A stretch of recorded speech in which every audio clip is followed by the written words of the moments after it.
And welcome back, ladies and gentlemen. That's right, Grand Finals coming up pretty quick. Honestly, we're already halfway through the season, so make sure you get your tickets while they're still on sale. I myself have snatched up mine for my father from the Philadelphia area, so figure he can come check out the games. Well, Fusion, with every map loss, it feels further and further away from home, where they were, you know, defending finalists last season, now an opportunity to go to the finals in their home city. But 0-1 in this series so far, and we will once again see the Sombra from him, and this is what, you know, a lot of Fusion fans were hoping to see, is some more versatility with this roster. Carpe, you know, the carry of this team last year, mostly on Widowmakers, what he's most famous for. Now he's going to try his hand at the new meta Sombra. Poco picking up the slack with the Zarya flex here. It's not going to be easy, but if well executed, they could potentially get a great hold here. It's all about that EMP efficiency right now for Carpe. Straight in on top of the truck here at the front. Translocates back up onto the high ground, so he constantly has angles onto the Gladiators to try to build up that EMP. Already inching their way forward, though, are the Gladiators. They push them off. Carpe's now going to be into the back lines. So pulling attention away from the front. That's where Roar's going dangerously low, but seems like he will be able to survive. 1.5 ticks already surrendered over to the Gladiators, basically for free. Philly Fusion going to have to try to re-aggress, need control of this point, otherwise they're just going to take it. Void up here, going lower and lower, will get popped out of that mech, and Roar's going to be taken down to the front line, broken. And now Gladiators have themselves backed into a corner. This is a great start for the Fusion. And, you know, things like this, Void getting staggered, giving a little bit more ult charge over to Poco. They have Grav before EMP, which lets you know that the attack went even worse than the Gladiators could have foreseen. And then Poco plays a pretty good Zarya. Yeah, I mean, that's another thing. But Carpe's going to have EMP. You only have one Transcend. You could trans the Grav or the EMP. Puts a lot more pressure on Big Goose to counter either, but it's a lot more difficult to do that with Sound Barrier because it can be deleted if you mistime it. Transcend is going to persist if you hit that Q button in time before you're hacked. They're going to take an approach far away from the Grav, but it makes them vulnerable to EMP. Look at Carpe right below, looking to get that last 4%. Hovering down under them. Get the drop down. Couple more percent to go. Now EMP going to be online. Jumps up over the top. Comes around. It's going to be 5 members hacked out. But the transition from Shaz was good. A bit preemptive. So far, Surecore going to be the only one to fall. Now, it's going to be the shadow coming out from Roar. They find a couple kills as EQ and Neptuno both get taken down. Poco and Sato to follow. The cleanup will be there, and this will be the cap here onto A for the Gladiators. So despite a pretty massive EMP, the Transcendence from Shaz just shuts it all down. You know, it's funny, we talk about stacking support ultimates a lot and how it's not usually ideal, but you don't necessarily want to stack your Grav and your EMP on top of each other either, because Shaz countered both with the same Transcends. Big Goose was there for the follow-up to finish them off after the Grav expired. And, you know, ended up being a really nice attack because of that stacking there, and Shaz got so much healing value there. It's going to take some time to build up the next ultimates. They can't double cap with this because they don't have ults to take B. Manages to get over half of that next EMP. Bomb into the back very aggressively here from Void, just looking for a pickoff. Doesn't find anything but EQO. Cut off for the rest of his team as is Poco. They'll both get taken down. And now they're on to the point. 1 tick already snatched up. Gladiators might just have this snowball off of really just one ultimate. Ultless, yeah, basically. Sato, Neptuno up above, and he goes just a little too high. And that is the closeout. Gladiators, a very strong attack on Volskaya. I gotta say, you know, that was a really nice execution on that B push to get those ticks early. Absolutely should not have happened for the Fusion, though. This is worst case scenario. That it is, 5 minutes and 2 seconds, a pretty strong time to beat. We'll see what the Fusion can get done when we come back for their attack. Coca-Cola is the official refreshment of the Overwatch League.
Welcome back, ladies and gentlemen. LA Gladiators with a successful attack there on Volskaya, finished with 5 minutes and 2 seconds in the time bank, getting ready to jump in for Fusion's attack. But a lot of it, especially the point A take, was on this man right here. Yeah, I mean, he had the perfect transcendence.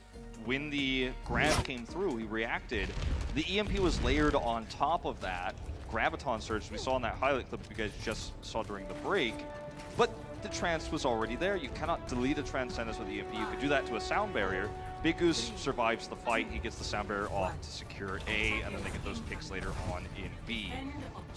Carpe, there's a lot of pressure on this guy right now, you know? I mean, he did not live up to his reputation on the Zarya, unfortunately, even though he's not a bad Zarya, but he's not elite like he was previously. Now he's running the Sombra. They're going to be running this Sombra Soldier composition, the triple DPS with double support. Interestingly with a Zenyatta and not an Ana in this case for that extra Discord damage.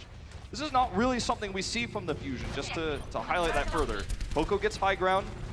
Yeah, a couple of times on occasion. Good bubble there from Decay, make sure he's not going to get knocked up into the air by the pile driver. But you can see how the Gladiators have to play around this, completely split. Roar trying to join in with the rest of his squad, not going to get caught. Now the pin's going to be down, but Fusion can just play forward onto the point and wait for the Gladiators to come towards them, while just constantly bombarding them with Helix rockets, you know, the rockets from the Pharah, etc. to weaken them. And already, Void going to be taken out of the mech, and that is going to be a very good omen for the Fusion, because now a lot less mitigation options for the side of the Gladiators. Woke up very low, but he lives. Great job there by Neptuno. Or, excuse me, Boombox got low. Yep. Remember, both push over. They keep him alive. One tick already going to be grabbed as EQO tries to get that barrage online. Shot up Decay is going to be good. Now Void taken down, finally getting rid of that baby diva. Sure4 backed up into a corner. The shield weak. He will be taken down. And it's looking like we're going to have a point A cap on our hands here as soon as they can clean him up. So equally strong time banks, actually slightly superior here for the Fusion with ultimates coming through. I mean, just take a look at the arsenal they're about to have online. The EMP Mirage with attack visor, pretty much everything. Yeah, Shaz doesn't have trance ready. That's the biggest missing point. The triple threat of this on A was the angles. In this case, it's going to be the ultimate. Sada will get a minefield in the longer fight, so there's that to contend with as well. But EQO will have to back off for a second. Sombra spotted here. Sneaky does go ahead, drops it, only catches Void with the EMP, however. Shaz has trance now. Yeah. Barrage. Attack visor coming in, Poco trying to... Transcendence is used by Shaz. Beat for Big Goose. But given a second lease on life at the moment here are the Gladiators. As I say that, the barrage is going to be coming in, and EQO manages to scoop up two. Big Goose and Roar are going to be taken down, and Void knocked out of the mech. So with that ult, puts the team on his back and starts securing the capture. Decay still trying trying to get that ult online, only at 60%. Big Goose gonna be coming back in. We'll have that beat ready to try to buy a little bit more time. Goes ahead and drops it, catches 4 members on his team. Decay close to EMP. Damage, manages to survive. EQO still up into the air, sees Shaz in the back, wants a snipe him, and a direct hit to the head takes him out. Big Goose gets eliminated by Carpe just beforehand, so now no supports in the fight. EMP comes through, manages to catch out 4, but the kills have to be there for the Gladiators if they want to hold on to this. Kyle's need to be there for the fusion. They don't have sustain here, and I don't know if they're going to make this happen. It's very close. They're trying their damnedest. Short 4 going low, 3 HP remaining. Push around the corner. EQO takes him down. Another barrage comes through, and that will be the cap. A slightly lesser time bank for the fusion, but they get it done with the triple DPS. Razor thin window there, but they make it happen. Match the time bank. Incredible for Philadelphia Fusion. A completely new look, and it's working out. They're not facing Gladiators in the mirror. They're bringing their own style. 10 seconds the difference. Let's see what happens in OT rounds.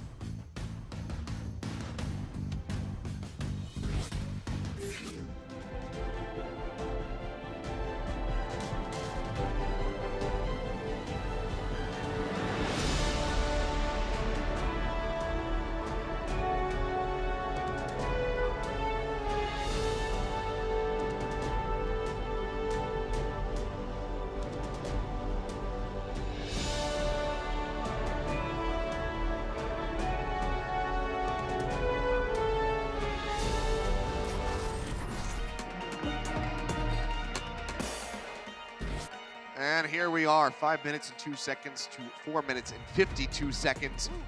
Razor thin margin, as you said, Wolf.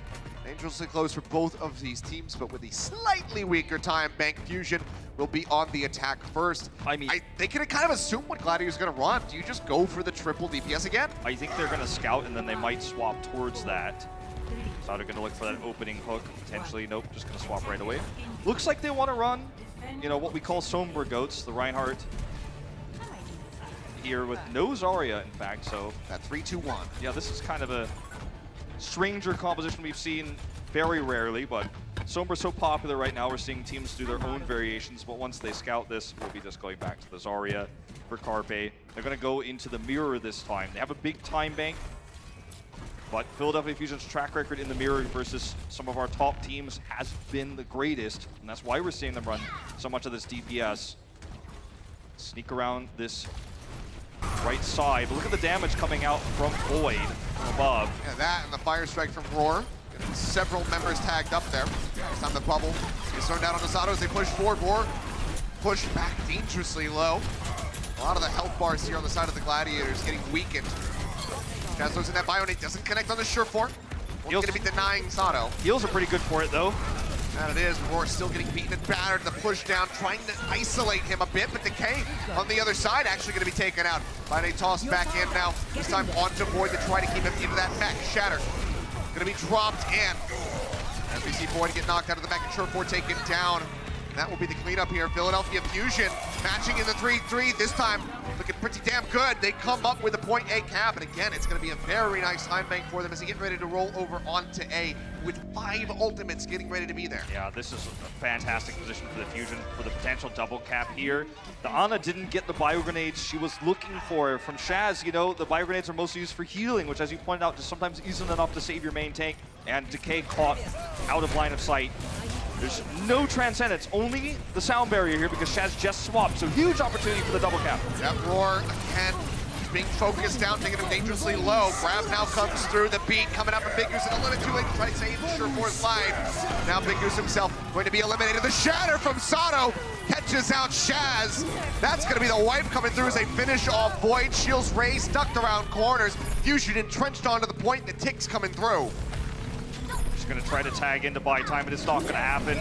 Big Bomb will Goose. come up, and they just melt right through him. 3-0-4 for the Fusion here as they move up to 4 points capped on Volskaya. Yeah, this is huge for the Fusion because, you know, given that they started in a mirror composition, this could have gone a lot worse had they not been able to snowball this like this.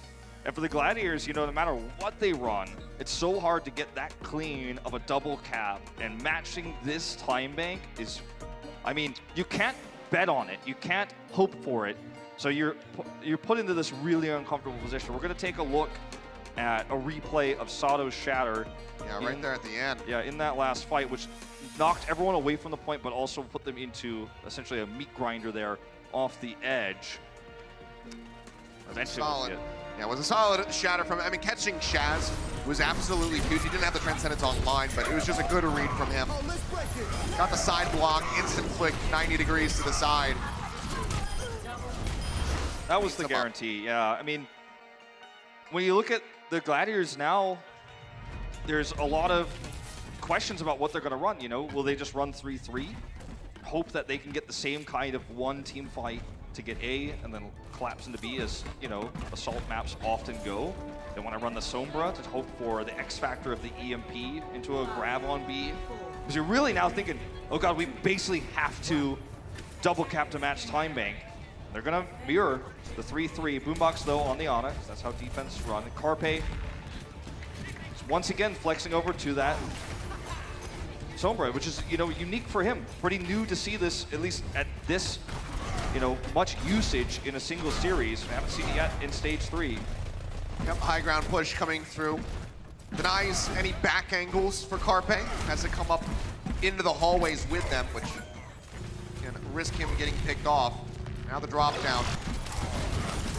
Boxer's gonna be trying to keep everybody topped up. Push around the corner again, coming through. Bionade tossed in. Roar gonna get healed tonight, but Sato gonna take it down. EQO managed to find Shaz, but Boombox under fire will be finished off. It's gonna be a 2-for-2 exchange thus far with Void. His mech HP bar still a bit in shambles. Now a hack on a Surefour. An elimination there for Poco. So Fusion looks strong on the defense. As the K has no HP remaining.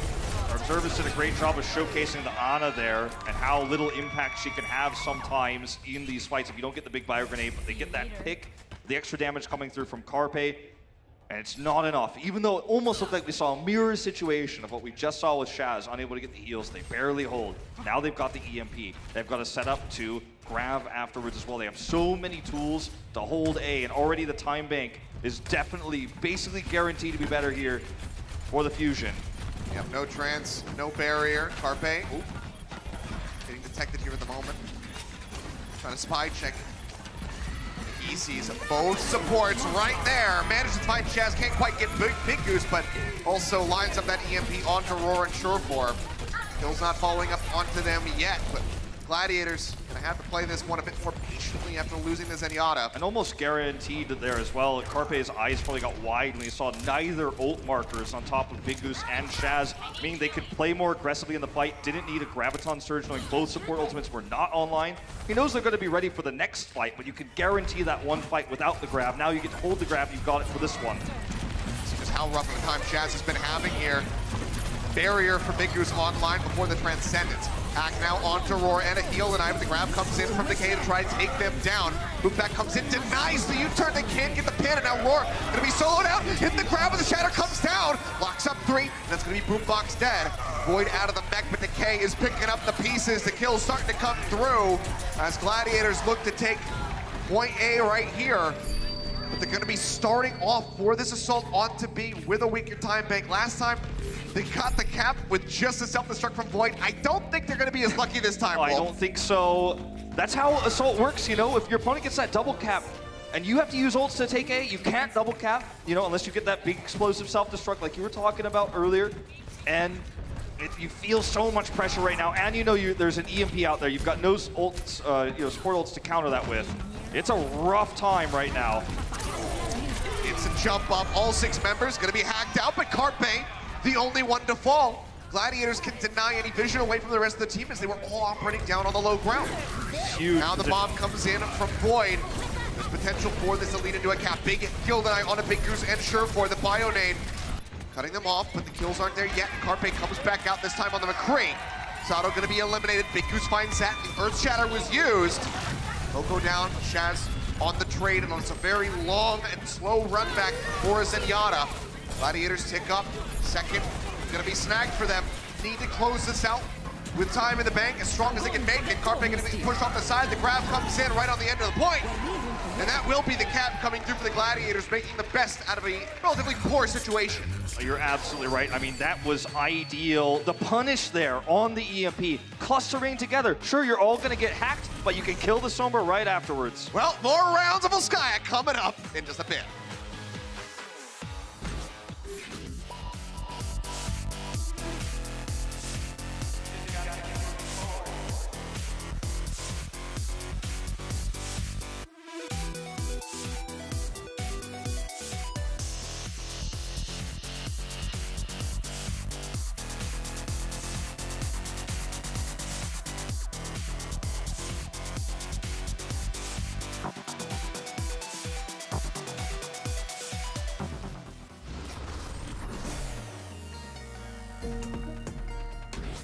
We are tied up 4-4 at the moment here on Volskaya, but Fusion coming out with nearly twice the time bank that the Gladiators have. So now we will see the LA home team go on the attack first, see what they can get done. And odds are we're not going to be seeing them stray away from this 3-3. We'll just stick through with it.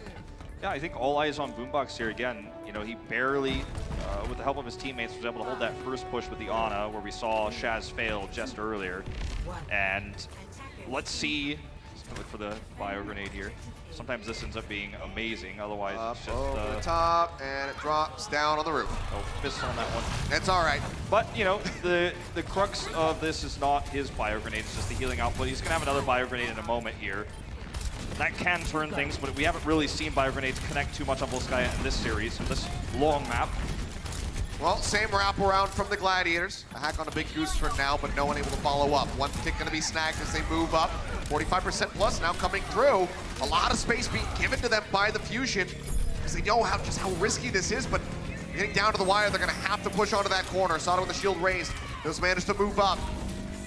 Pushed off for a little bit more. They actually just get the cap. They have it, and now Fusion are in such a bad position, even if they can win a fight here. The run backs for the Gladiators is just outside that door. Sato gonna be taken down. They wanted to play around the EMP, and this is not a C9, but it's about as close as you can get in terms of A points. And because they try to contest and fail after the point is captured, they just gave so much ult charge over to the Gladiators that a double cap is possible, in fact, likely, because there's no way to deal with the Graviton Surge outside of the EMP. You don't really think of the EMP as the counter to grab, but I think that's what they're gonna have to use in order to save themselves here. Keep hacking Decay before he can use it. Yeah, or hack during it so the follow-up damage isn't as good. Kind of a catch-22 problem here. Push around, high ground again. I think Carpe learned his lesson. Decay's You know what? left. I'm not going up there. They do sleep him. That's huge because he couldn't grab where he wanted to. Well, Roar alone on the low grab. Boombox gonna be taken down, so now no Nano. They needed that to save Sato right there in that moment. The grab's coming through. Carpe going to be caught. He gets killed off before he can use the EMP, and the Gladiators might just be able to finish this again for the 6th time. 6-point capture with time in the bank. That's gonna be the Boostio coming up in a Tuna, but he just doesn't stand a chance. 8 seconds remaining. Can they extend this into OT? They're gonna be trying. The EMP dumped in. Carpe disappears. 3 seconds remaining. So no time in the bank here for the Gladiators, but a finish on point B again for the 3rd time now. Hopes alive of moving up 2-0 in the set. I mean, serious weightlifting on the side of the Gladiators. Across this roster, each and every player is really doing their part at an almost perfect level. And we're seeing them win all these fights. I mean, not all of them, but a lot of these fights, a lot of these pivotal fights without ultimates or down on ultimates. And that's the crazy thing about it, is you see Fusion trying to play around the EMP on A. They're at 98% when it's captured. You know, Carpe is begging them, just give me a little bit more time. I'm almost there. It doesn't happen. They give over the ultimates to the Gladiators. They hit B, and they hit it hard. They'll even have to use everything to take it. Philadelphia Fusion still have an opportunity here if they can once again, you know, grab that double cap. What I mean by double cap, I know we're using this term a lot. Some people might not know it. It's when you take A, and usually in doing so, win the fight and then have better ultimates and then take B. Double cap itself is just to take A and then immediately take B. Yeah, cap it on your first push. But in this meta, because of how ultimates work and how snowball-y can be, if you take A convincingly on the first fight, oftentimes you roll into B with massive ults and your opponent just doesn't have the responding ultimates, so you see these fast double caps. That's why you see big time banks, why you see something 6 points of Volskaya, which is different from your ranked games. Fusion absolutely can do that and can win this map. I mean, it's not out of the question. It's just crazy that Gladiators even got us to that 6 point with the weaker time bank they had. it seems like what is out of the question is that triple DPS again here for the Fusion. Just going to be back to Carpe on the Zarya. Not even going to be messing around with the Sombra for this attack. So pushing their way forward. Now, okay, maybe they will be able to change it up. They've got time. They certainly can put Poco onto the Zarya, put Carpe onto the Yep, here it comes. Sombra, or Okay. they're gonna run this triple DPS. You've got angles from 3 different threats. Poco's gonna want to get on that high ground to the left side with the soldier that he did last time. You can see him heading over there now. Eco's gonna take the right side, and Carpe's gonna be threatening the supports. So there's a lot to work with here for the Fusion, and a lot to have to deal with for the Gladiators. But remember, no sustain for the Fusion. They need kills, and they need them quickly. Well, McKay and Surefour both taking a lot of damage as Big Goose goes on a soul machine to the back line. Almost finished off. The man's now crazy. he's in such a bad spot. Boombox picks him off, but Neptuno going to be eliminated as well. Now Poco, so no chance at a res.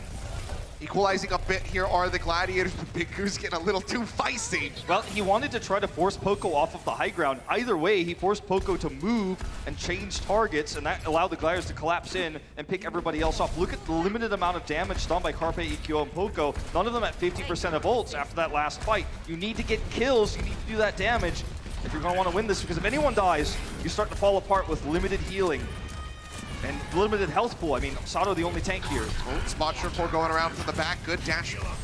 Does take him to the other side of that concussive blast so he can stay safe. Void, however, going to be knocked out of the mech, so suddenly the defense matrix is gone. So again, less chances to try to mitigate the damage. EQO just dunks in on top of Surefour. Now push over towards the garage. The Baby Diva going to be finished off. Fusion finally ticking up on the point with 1 minute and 10 seconds remaining. Big Goose goes up, but EQO has the direct hits. And now they're going to be pushing forward. EMP not quite there, but they have the barrage. They have a Transcendence, the Tac Visor. The tools are going to be online for Fusion. If they can't finish B with all of these ultimates, then it is a disaster. Yeah, I mean, it really is. Shaz has the answer for the EMP, but he can't deal with everything. And then the Boombox and Trance second, they have extra healing, but there's not a lot the Gladiators have to counter this. So Shaz is going to have to get the most value out of this EMP, or the Trance as he can, but it's not up to him. And if he's just hacked right away, he won't get to use it. So far, Carpe, relatively unseen, goes ahead, drops in with the EMP. Roar going to be taken down despite the fact that Shaz has that Transcendence out, but EQO going to be eliminated. The res is there from Neptuno, puts him back into the fight. There's the Valkyrie is rolling, but the Transcendence has been used. Fusion, they've gone ahead, they've dumped all of their ultimates, and Decay is still sitting here with a grab online. 40 seconds remaining. They need to get a Transcendence as quickly as humanly possible. Man, this is really rough. Carpe knocked away, has to translocate. They've got one more shot at this push, or they're gonna have to regroup. They're gonna have to make a tough call here. Looks like they're gonna stick around, but here comes the punish. Roar jumping way up into the front. Gonna take them down, the grab in on Asato. Roar gonna be finished off, but they manage to get the main tank. Now the beat coming through as they look to put a finish to this push from the Philadelphia Fusion. EQO picked off by that bomb. Neptuno beamed down by Decay as he tries to go for the 1v1. He gets a little bit of assistance. They cheat in the fight, but Big Goose gets the kill, and now it's all on Poco by himself in the back. He forces out. Ensures that they get the overtime, but Sato, as he rolls in, gets finished off instantly. And the OT will start ticking down. Poco knocked out, one after the other. You should likely expect Fusion to just be eliminated. Boop back onto the Doom Fist. A hard-fought one. 6-5 in the end, but Gladiators, they take it. Now they're up to match point. I mean, talk about snatching victory away from the jaws of defeat. What a huge turnaround for the Gladiators. Down, but not out, and they take a 2-0 lead in this series. Now the Fusion gonna have to try to reverse sweep. We got halftime coming up next. Make sure you guys stay tuned because we have Fusions on the halftime show. The Overwatch League is powered by Intel. Game, record, stream without compromise on Intel Core i7. And by Omen by HP, the official PC and display of the Overwatch League.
into the iris.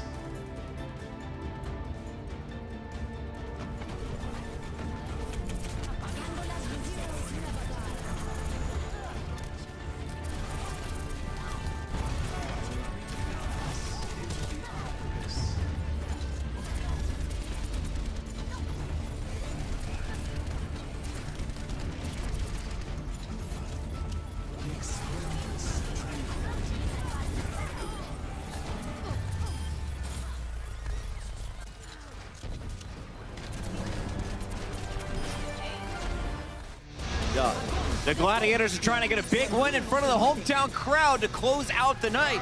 And they're off to a fantastic start, 2-0 over the Philadelphia Fusion as we enter halftime. Welcome back into the Blizzard Arena. We have awesome people. Bren, he's one of them. Josh, we know we love him. But most importantly, we've got the main tank from the Boston Uprising, a man who's on our Watchpoint post show a little bit later, but we wanted to steal you for halftime to talk about the battle we're seeing go down between Sato and Roar. What did you see from the main tank so far in the first half of your Fusions?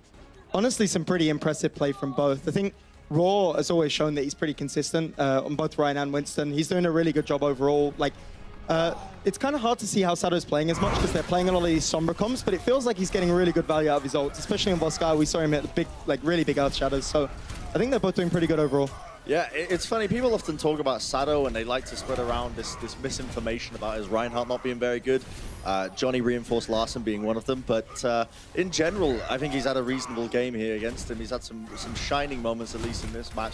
I mean, it's clear that Philly are more comfortable when they're not playing the triple tank, triple support. But in general, I think this is a better showing than we've seen recently out of Philly, if not the best showing in this stage. It's interesting, really, that Philadelphia have gone a lot over to the Sombra Goats as well. It's a team that seems to excel when they're playing a lot of DPS. Right. And okay, Carpe, when he's playing the Sombra, he's not really playing it like a DPS. He's not going around getting solo kills all the time like EQO was when he's on the Pharah. But it does offer them a little bit of a different style where they don't have to rely so much on that teamwork and the 3-3 and those kind of ways of playing the game. So Fusions, tell me a little bit about this hero and what it's like as a tank player going up against Sombra in the compositions, because we saw it a little bit in Stage 2, but now it seems like it's in every match here in Stage 3. Yeah, and I think the reason that you're seeing it more is because the map pool is a lot more favored for these Sombra comps, also DPS comps that transition really well into the Sombra Goats as well. Playing Ryan against Sombra is actually, I mean, it's scary. Like, every time they have EMP, you're basically a bait, so you have to play a lot more careful, and you really have to punish the moments that you get to be aggressive, and you see them use these cooldowns, and I think that's something that Gladiators are doing really well right now. Yeah, it's the rise of Sombra is something that we've been touching on quite often. I think as well, it's like, it's good that the teams have finally noticed, I think, or at least come to terms with the fact that they're not going to be as good when they're running a triple tank, triple support. Hopefully, at least, the teams do end up improving upon it as well, because right now it's a little bit rusty. It's a hard composition to master as well at the end of the day. You've got to be getting your timings right, a lot of your engages, so, yeah. I think Gladiators are going to be really happy with their product after this first half. They're up 2-0. They need just one more game to lock this one up, but Philly is not out of this one yet, and you'll be playing against the Fusion when Boston matches up on Sunday. So let's talk about the maps coming up here. Do you think Philadelphia has enough in the tank to force this to a Game 5, or is this the Gladiators walking away with the W? It's going to be interesting. You can force DPS and transition that into Sombra Goats on these maps coming up, but it is harder to do on some of the maps we've seen, especially like Voskai is super good for Sombra. So I'm interested to see if they're actually going to opt for it. I don't know if they can take it to a map 5, honestly. We'll see. If we do get to a map 5, who's the player to watch from Philly in the second half, Fusions? If they're running the DPS comps, definitely Eco. He's been really, really popping off on the Pharah so far, so yeah. EQO, there we go. Thank you guys so much. It's Fusion short us. Give it up for the Boston main tank. He'll be on the Watchpoint post show coming up a little bit later on tonight. For now, we're going to break. When we come back, it's a big Game 3. We'll see you then. 일단 제 이 프로게이머라는 직업이 저의 첫 사회 생활이면서 첫 직업이었는데 미국에서 쭉 일하고 있는데요. 부모님들은 그냥 열심히 하라 정도? 그냥 이제 네가 할 거 일 찾았으니까 열심히 해봐라 그 정도? 보시는 것 같아요. 근데 뭐 제 입장에서는 당연히 다 부셔버리고 오겠다는 마인드로 네, 게임 하는 것 같아요.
Welcome back, ladies and gentlemen. We're halfway through this final series of the day. Philadelphia Fusion down 0-2 at the moment, but LA Gladiators taking that lead. Very close one on Volskaya.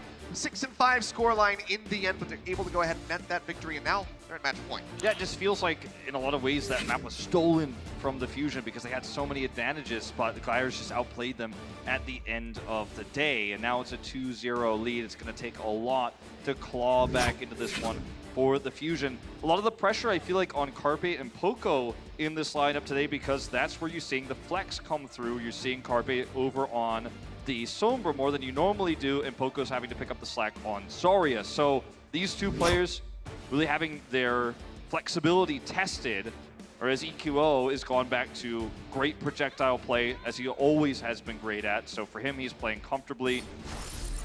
You know, let's see what they run as we head into Eigenball. This is a map where you certainly can see these types of triple DPS plays on A, but it's a lot tougher than Volskaya because you don't get that platform where you could put Poco up on the high ground on the soldier. You're kind of playing a little bit more horizontally, right? It's a little bit more linear, the approach to the map in terms of high and low ground. The defender gets that high ground as the attacker. You don't really have very many opportunities, at least not on A. And it will be them defending first. And undefeated on this map right now are the Gladiators. Have that 2-0.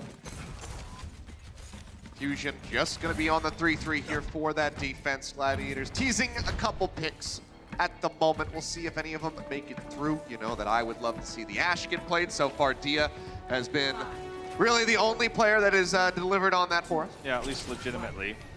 Gonna see the Immortality field here just to give some protection just in case if he gets grab a kill where he's free from recourse, but swaps instantly. Everyone's ready to go. Back to the 3-3 will be the mirror the guys are obviously more comfortable with at the moment. Stun on the Poco, Sato as well, taking a lot of damage. It's gonna be a wrap around the left side for the Gladiators as they make their way onto the point.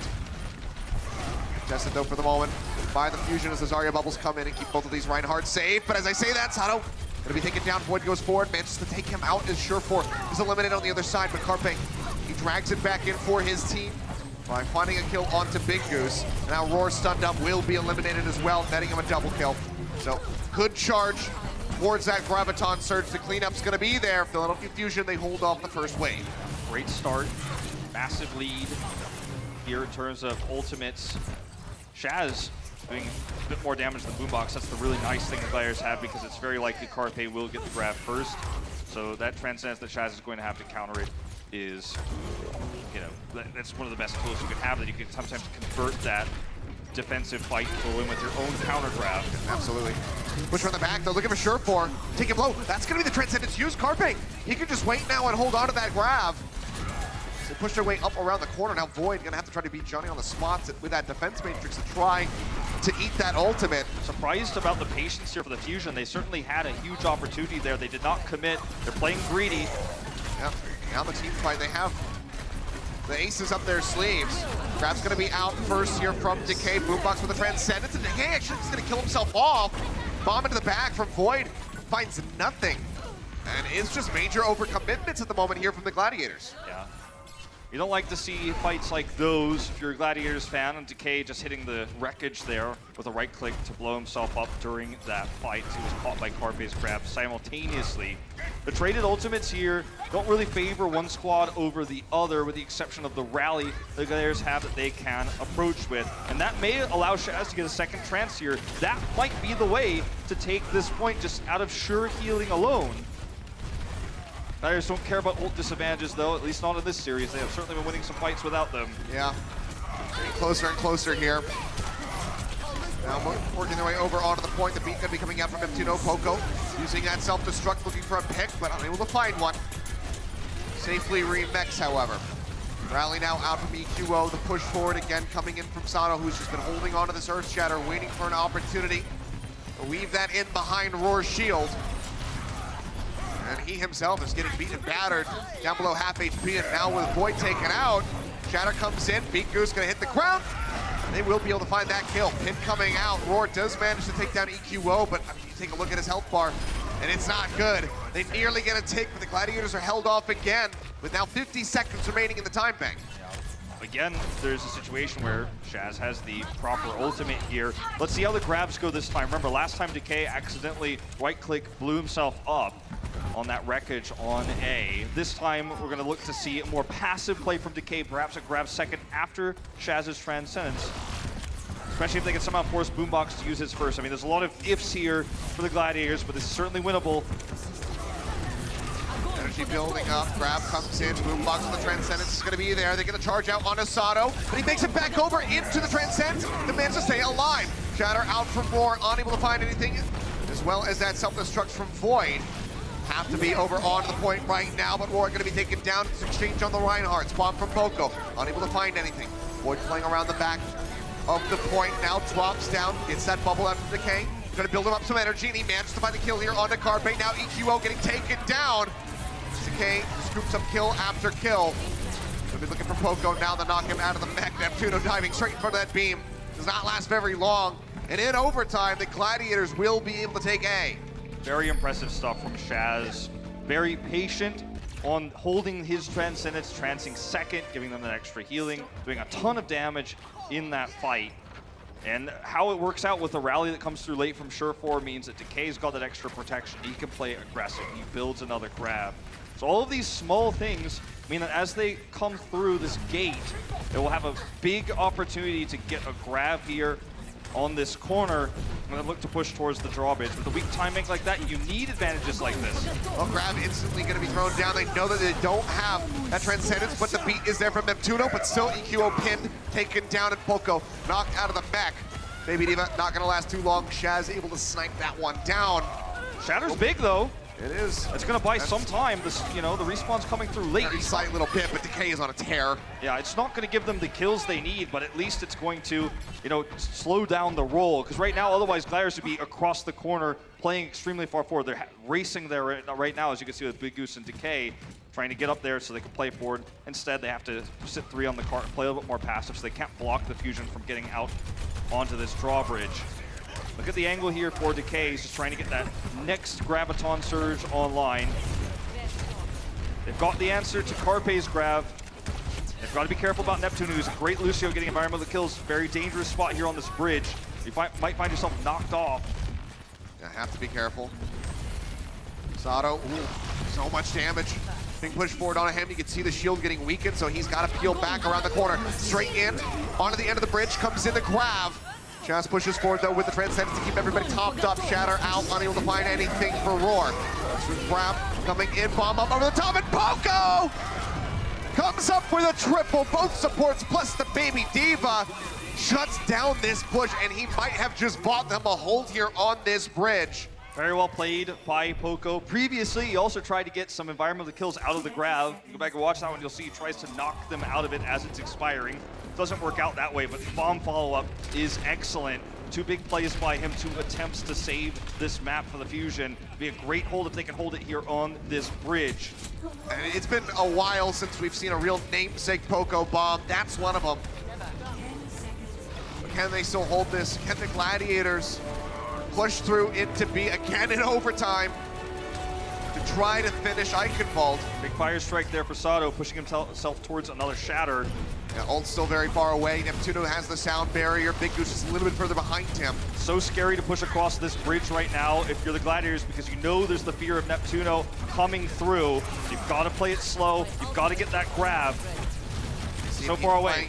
In the back right now, waiting for a moment to perhaps drop down. Chip damage coming in.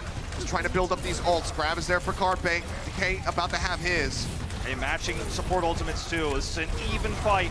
May the best team win. Yeah, it's gonna be a team fight battle you would expect here as Roar gets weakened time and time again. The barrier coming down, Roar! He goes up this side! He manages to find it. Neptuno gonna be dropping the beat.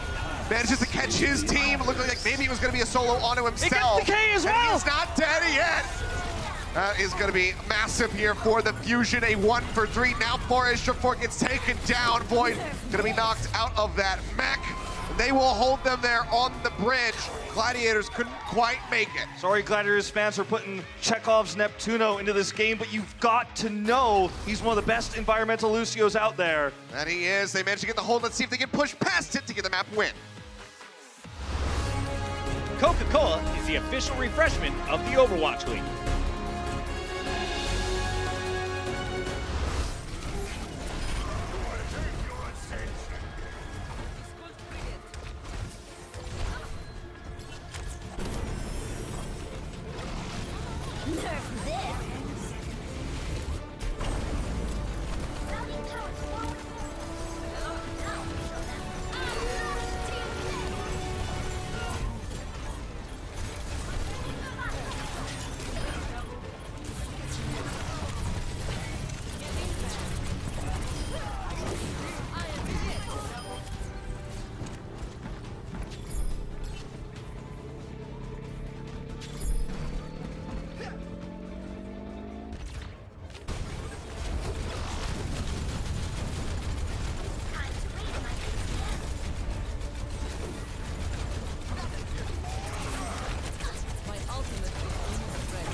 Welcome back, ladies and gentlemen. The Gladiators, that's as far as they could make it there on their attack. An overtime cap on A and then held just in front of B. So Fusion having a fighting chance to try to pick up a victory here on Eichenwald. Remember, they need a reverse sweep if they want to take this set.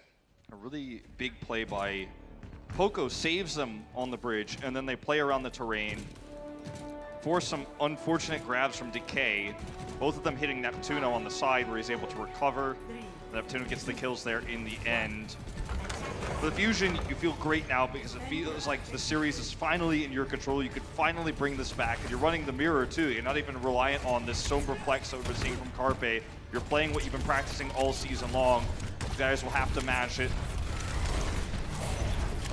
Left side approach is coming through for Fusion, playing around this corner. Start advancing up onto the point now. Some bubbles come in. Explosion of damage onto the members of the Gladiators. The Fusion are the ones who peel back. Sato gets weakened, softened up in that front line. So you see the rotation through this building here. Void scouts it out. They're going to actually just approach directly on the point. Great place to be if you're the Fusion. Look at the angle for Poco as well. And Roar going to be taken down. Decay manages to find Neptuno, but is that going to be enough for them try to hold on to point A here. Void taking a lot of damage as Carpe. He's up around 90 energy. Big Goose trying to survive, but the right click takes him down.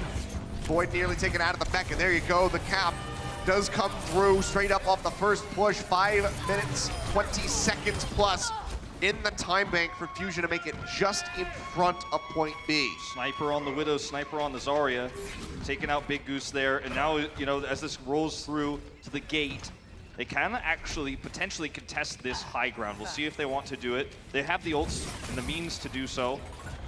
As you can see right now, as the Gladiators are trying to approach to have that castle drop off. Carpe's hiding, they don't know where he is. And that means there's no chance of Void absorbing this Graviton Surge. Well, they spot him out now. Poco nearly getting knocked out of the mech there. Sato as well taking a lot of damage. Will be able to pull back successfully. They have the means to play this risky. Ultimates overall very close between these teams as the rallies expire. It's going to be those sound barriers really making the difference. Grav comes in, that's going to be EQO taken down. Sato drops the hammer, manages to set up the cave with the barrier. Does save him. And that's going to be the Gladiators able to snag control over the cart here. Roar flipped his shield around to block the healing there, so that could not be saved by that Transcendence. You feel amazing when you're able to make plays like that as a Reinhardt, because you know you've not only value boosted the Graviton Surge, but you've wasted your opponent's Transcendence. So that's another tool missing here. Shaz still has his, and you've got the high ground really controlled now. They had to wrestle it away last time, but now they fully control it. You can see Void is on the high ground, Surefour ready for a drop-down bash to empower Roar's Shatter. Well, that's going to be Carpe's grab, taken away by Void. One way to win the fight, EQO going to be eliminated before that barrier comes through. And suddenly, the defensive tools for the Philadelphia Fusion are non-existent. Let's see if they reset right back up here with Void and Surefour, because Void threatens from the back what the Rhine is capable of doing, and you also then have potentially Surefour to get that bash so they can set up for the Shatter. Roar has that ultimate, didn't need to use it because of that absorb. They've got a grab as well. I mean, there's so many opportunities. They're just going to play aggressive on the gate because of the ult advantage they have. Got a long time they need to hold for, so you don't want to play passive. Oh, Shaz nearly picked off the K, though. He sees it as an opportunity to pull the trigger. Distracts him, pulls him away from his Zenyatta, ensures his survival, and then just kills off 3. Very clutch. Very, very much a close call for the Gladiators. So that's the ult they do not want to lose right now. A good restraint from Shaz. Absolutely. To go down, I mean, I'm not sure how much health he had, but I'm guessing it was around 10, if not lower. Yeah, I mean, at least less than 20. I mean, we're getting real low in that last health bar. All right, Surefour again, looking for that flank to perhaps get the bash to set up the Shatter, but it's not going to happen. But all the while, you're happy with this because time is being wasted here as the Fusion try to rotate around. You just play Ring Around the Rosie with them, and it's a winning game for the defender as the clock goes down. Roar pushed back off the top. Fusion around behind, looking to regain control of this cart. Big Goose still sitting up above. Poco. Perhaps looking to isolate somebody. Poco's got this high ground too. That's huge. Sato so low. Gets that armor pack though.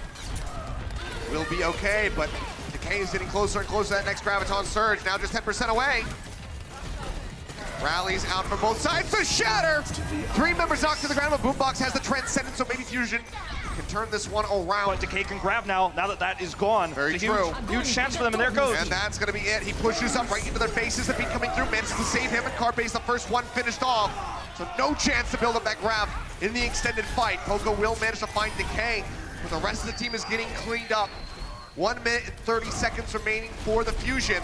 Finally, Roar, who's been holding on to the Shadow for so long, gets the big one he was looking for, forces the trance, which leads to the Graviton getting so much value. See Void flying around, getting those members that were low. They had to use the sound barrier that Big Goose did just to guarantee the defense there. But during the longer fight, Shaz builds another Transcend. So Carpe's grab that he has right now, not only is he positionally disadvantaged looking where Void is, it's so hard to use this, but even if he does, they've already got the answer. What a turnaround. The Gladiators might be able to close this series out right now. Oh man, it's going to be what is exactly on their minds. Bomb up over the top from Poco, looking to cause some disruption. Nearly pops Void out of the mech, 40 HP remaining. He will be eliminated. The bomb that's up onto the high ground, unable to inch that one off. They'll make it back in the mech safely. The grab comes in from Carpe. knowing that he can land it, but the Transcendence is there from Shaz, as we alluded to, so no one gonna be taken down yet. The cart's not rolling, though. 30 seconds remaining. So say the cart's still hard stopped here. Void gonna get popped out again, though.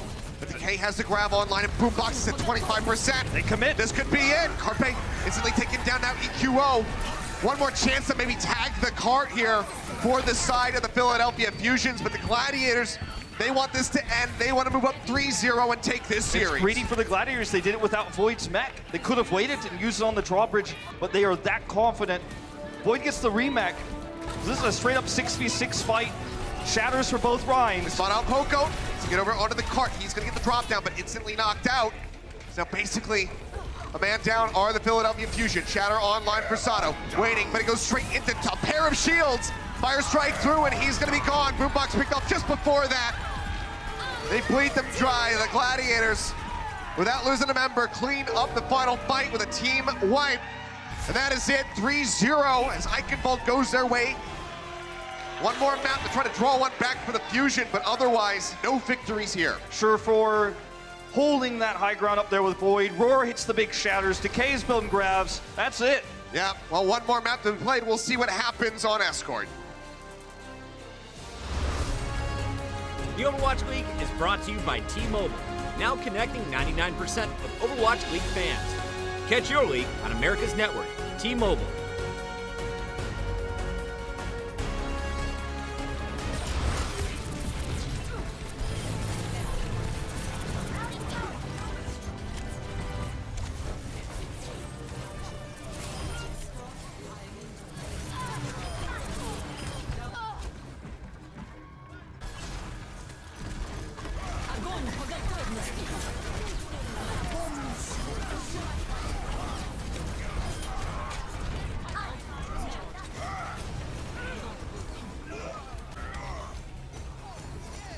Огонь по готовности! Огонь по готовности!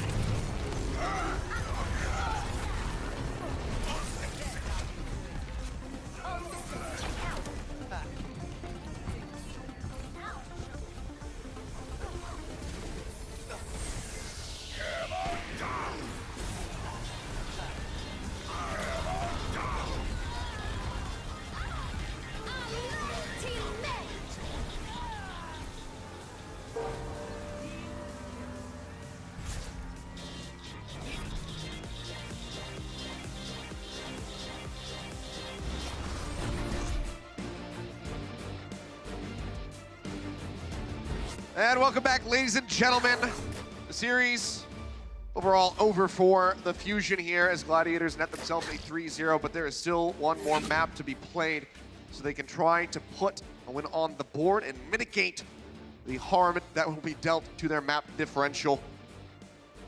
So getting ready to jump into that one, but as you can see, these faces, not much excitedness to be found. It's the third loss in a row for Philadelphia Fusion. And, I mean, they put up a great fight as we head into Dorado here. I mean, this is a series that I think people who weren't here, who didn't stay up to watch it, who didn't, you know, tune in live, might look back, and we'll see if it's a 4-0, but they might look back and say, ah, Fusion crushed again. What's going on with this team? But, I mean, they really have showed some adaptation. They're running a little bit more. Sombra with Poco on Zarya, as we're seeing here on the defense. There were some close mirrors. I mean, Eichenwald was a very close map. Yeah, I think you got to look at the map score. Yeah. Kind of saying here. It's closer rather than the overall. Yeah, it's closer than the 3-0 shows currently and what may be a 4-0 if they can't steal this last map away. Bit of a change up as far as the approach is concerned. Wrap around the back onto the high ground here for the Gladiators. Good fire strike through from Roar. EQO going to be taken down. Therefore, getting the better of that enemy Brigida. Spot out Carpe. Know that he's down in the underground. Yeah, he's going to have to translocate away if he can. He's actually sticking around But the card is rolling, and he's not making much of an impact here. He hasn't gotten even most of an EMP yet. Oh, well, Roar, perfectly timed there. Zarya bubble expires on Asado, and they manage to finish him off. And all of Fusion just kind of peeling back over into the next section of the map, away from the market. Might just be an abandon on any hope of defending this. They just don't have any ultimates outside of the nano boost. That could get Poco a grab. He's got it now. He's got it ready to go. Already going to be seeing that Transcendence coming out, but the heal deny actually catches Roar and Big Goose. So they managed to find a kill without having to use the grab. Yep, that's huge. Now no Trance, suddenly Fusion, they have a chance here. So Fusion can use, remember we talked about layering ultimates. It's a great stagger there too. We talked about layering ultimates. What they want to do ideally is grab, win a fight, especially if they can kill Shaz early, prevent him from building another Trance, then EMP or vice versa. Both ultimates great to initiate depending on position. It looks like they're going to start with EMP. Oh, just right down into the middle of all of them. Shatter coming in. It's going to be Shaz taking him down. He's the one that you want ult to kill. damage alone. He's the one you want to kill first because you prevent him from building any more Trance. And then you have Poco go ahead and grab the next fight. It's very difficult to win that when you know Big Goose also doesn't have Sound Barrier, and you know that because he was just hacked. And then, in the next fight, Carpe's built another EMP. That's what they're trying to do, is just swing between these two ultimates repeatedly, very efficiently. Long run backs if you die here to the cart. I mean, nearly 5 ultimates online, but the one that they really want is that Transcendence. The K getting taken for a ride. Trying to stay alive. Grabs coming through from both sides. Poco going to be eliminated. Surefour. Finishing so far. Feet comes through. Saves Carpe, but barely so. Sato gets that 180 flip. Blocks out the self-destruct. Tries to stay alive, but there's just too many members from the Gladiators hounding down on top of them. That was a really big play by Surefour. He knew that they were going to engage with the grab, and he went in and called out to his team that we need to kill Poco first. They stunned him. Sure, Poco still got the grab off, but he died right afterwards, and that's the majority of the damage gone. So Surefour made that stun happen perfectly, knowing that one of the ways to shut down a grab outside of out healing it or out sound burying it is to just simply prevent it from getting value. They wanted to stop it from happening, period, but they got even more because he used it and it didn't work. So now he's missing the grab. Well, got the hack on a Void. Chases forward, but knows that there's probably other members from the Gladiators waiting. So just plays that one out safely. EMP still ready. Carpe dropping down. Goes ahead, using it. That's going to be 2 members caught by the EMP, but Chaz has the Transcendence. Gladiators have the kills. Carpe and Neptuno take him down. Now Sato gone to the Fire Strike. These Bionades keep getting connections, but the kill's not quite following. Big Goose able to survive, and now the cart able to roll. It's really tough to use Sombra in some of these chokes because, you know, you're under threat of being stunned by the Brigida, or just revealed and then killed by everyone as they turn on you. In this case, Surefour gets the second big stun of this point. You know, previously Poco, now onto Carpe, deletes him there. It's massive. It's coming up big on this brig. Grab comes through. Decay just getting a nice back angle there on Asado. They managed to take him down. Cart continues to roll up with 2:20 left on the clock. Fusion completely gated back inside. It's these little things like the Gladiators knowing that with the respawns coming through, they can contest this high ground. They know they're going to come out of this doorway. They could fight at the outside of a choke where you have that advantage in terms of damage. Your opponent can't have that damage output. Surefour looking for Carpe, misses him. Goes right up into the front there with that. Shatter coming down. Big Goose going to get dropped. Roar just trying to retreat. Taking a bit of damage. Now EQO under some fire. The rally comes out. Surefour going to be eliminated. Answering Shatter now coming in. Catches 3 on the side of the Fusion. Neptuno going to be taken down. Looking for a bit more, but they are locked up in that grab from Poco. That is what turns the fight on its head back into the favor of Philadelphia. This is a good stop here. You know, you always want to make your biggest holds right before the point itself, because that means that when the attackers die, they have the longest distance to run back. This is where you're going to have the most success. Carpe gets a bubble there. Will be able to escape. It's close to an EMP. And if he can hit Shaz, that's another free hold. That's a big if. Shaz's positioning has been really good, and Surefour has been great at escorting him around. 10% away is Carpe. It's going to need that. They don't have other tools outside of the EMP to win a fight, to take any sort of initiative. Well, rally first from Surefour. EMP now online. Carpe looking to get set up. They push forward, they get the stun. That's going to be a barrier coming in. Surefour taking so much damage. Transcendence going to be used actually now by Shaz. in advance of that EMP, but the Bionade from Boombox is what helps them shut this down. Fantastically done from him. I believe catching 3 members leading to those kills. That was a really cool set play where the EMP threat forced the positioning of the Gladiators to be elsewhere, and he hits the bio grenade that shuts down the counter to the EMP. You know, you can't have all eyes everywhere when the EMP is coming through. You can't be able to deal, while you're trying to hunt the Sombra, you can't necessarily absorb the biotic grenade, so nice play. Now he's got the nano, and they're gonna have a grab here. Shad's already tranced, so this is Philadelphia Fusion's defense to fail, you know. Potentially map to lose. I mean, they've got a great setup here. They're getting the bubble, trying to build up, but it's going to be the solo grab out from Decay just to remove him from the fight. Now they have to win the rest of it and try to work this card forward into point B. Shatter coming down, but Poco just absorbs that one with a bubble, stays safe. He still has a grab. They only have a barrier to rely on. They start out, no connection to be found. Grab comes through. Nano onto Sato. Goes into the back. Can't get through those barrier shields. They say that though Decay going to be taken down to the bomb from Void, unable to find anything. This could be it. QO swinging away, comes up with a double kill. Now Roar going to be taken down. Big Goose hacked out, trying to survive. Void's going to be knocked out of the mech, and everybody else zoned away from the cart. Philly Fusion again managed to hold the Gladiators just in front of B. Now, where have I heard this story before? Well, you would be referring to the previous map of Eichenwald to Kilios. No telling whether or not it's going to happen again. That Does lightning strike twice in the same place? Let's find out. Don't jinx them. It's been a tough series for the Fusion, and they had a great hold here, utilizing Sombra correctly, and really showing how to use ult economy when you're ahead with the Sombra super well. You go for the EMP, then you go for the grab, you try to trade back the next EMP, you're always threatening the Zenyatta. Surefour had a fantastic game with Brigida and shut down a lot of what the Fusion was trying to do. Without him, this might have been even a point A hold because of how well they played it. But the Fusion have always, at least in this series today, this entire series long, they have had better defenses than they have had attacks. And that's the worry if you're a Fusion fan right now, hoping for that. And you turn a -4 into a -2. So what would happen in terms of map differential if they're able to take this final map. Like you said, we've seen it before. Close, but unable to make it happen. Gladiators are just going to stick with what's been working for them. And, you know, I mean, Surefour has been shutting down the Sombra pretty well.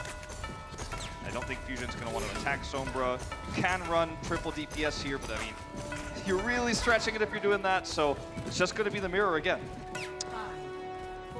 See how they fare on this attack. See if they lose to Rado, it'll be the first time they've also been swept 3 times in a row. We talked about 3 losses in a row, but 3 sweeps, that is rough. 12-map loss streak. You can prevent it right now with this attack. Yeah, very brutal.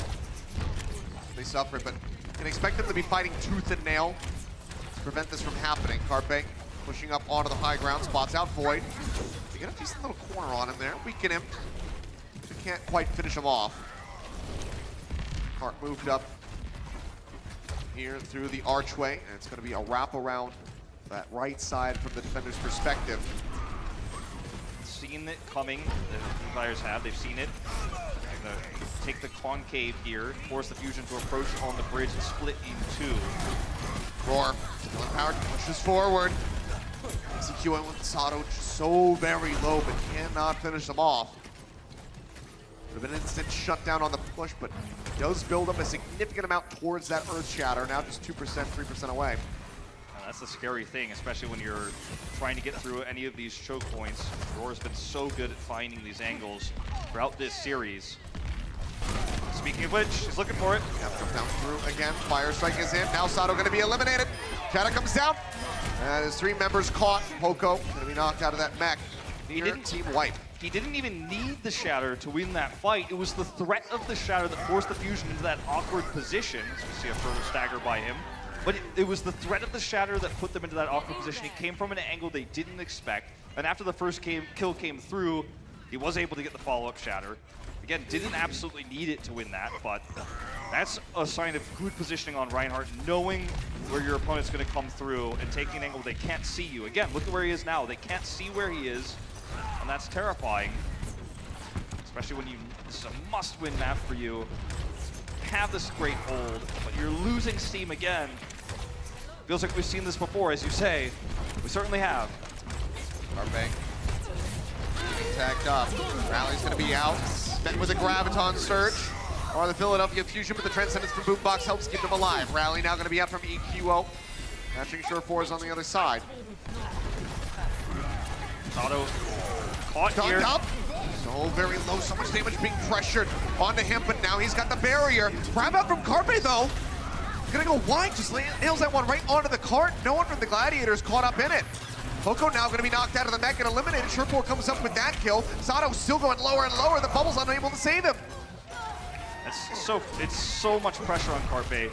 You know, I mean, you're on the brink of triple 0-4s. The worst in your franchise history in terms of map losing streak. For the Fusion, the roster is built around you. You're the star. You've swapped over to Sombra today. You've had your mix-up of things. You've played well, but not well enough, and it's so frustrating that it feels like we're seeing the best Fusion we've seen in Stage 3, but you're up against the Gladiators, you know, and they have perfected this. They perfected this long ago.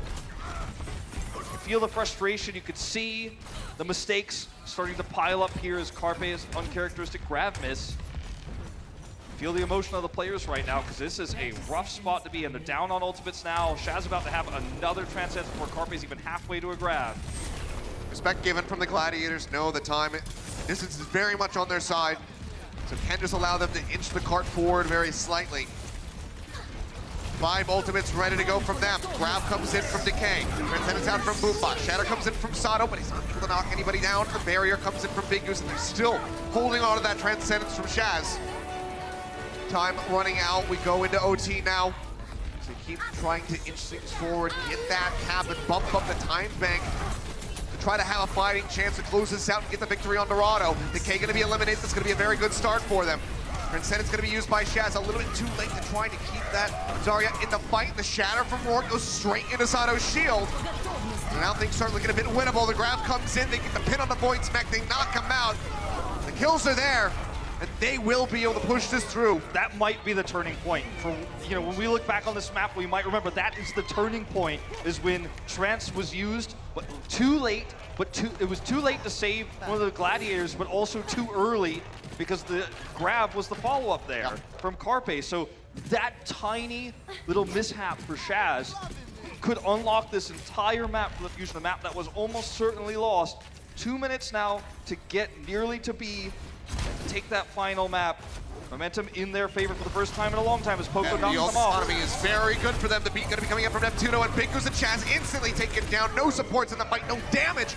As Decay is eliminated, a lot of free distance to be snatched up by the Philly Fusion, already halfway to where they need to be with 1 minute and 45 remaining in the time. Gladiators now know their best shot at this. Their best shot is to somehow force Boombox to Trance. They know Neptuno's already used Sound Barrier. If they can force Boombox to use Transcendence, then they can hit the grab. That's their best shot to win this map. Otherwise, they're so far behind in ultimates, it's almost impossible. Look at Carpe.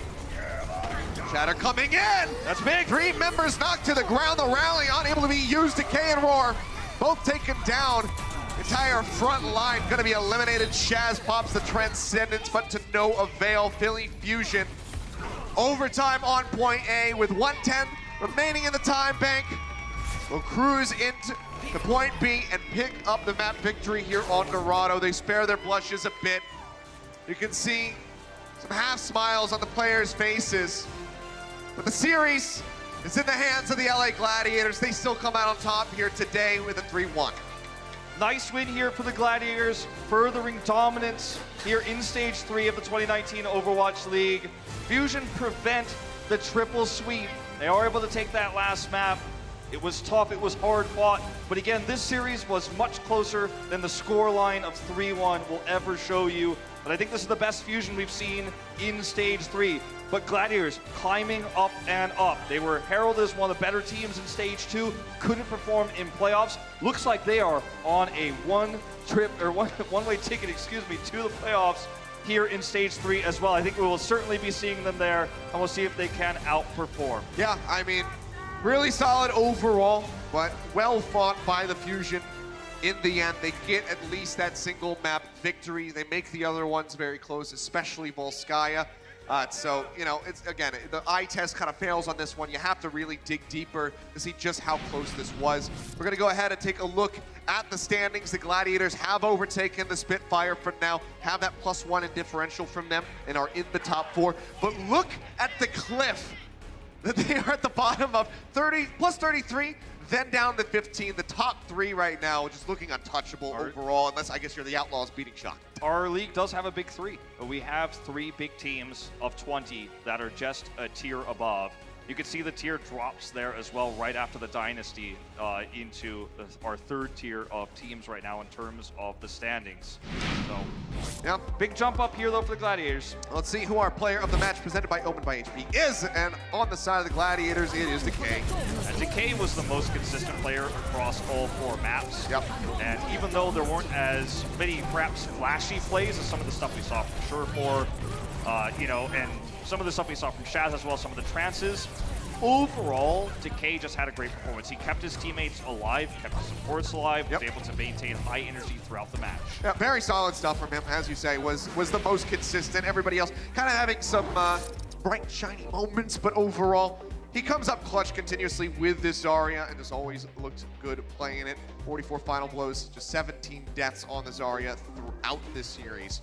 Sometimes the consistent players go under the radar, sometimes they're hidden under flashy highlight reels, but Decay was the, you know, he really was the glue that held this team together in this series and some of their hard moments as well. You can see his average energy, 54, low, but it was a close series. He got the job done, but guys, that does it for the matches today. But of course, we do have the Watch Point post show coming up next. Infusions was at halftime. He's back on that post show desk, so make sure you guys stay tuned as we wrap up the day.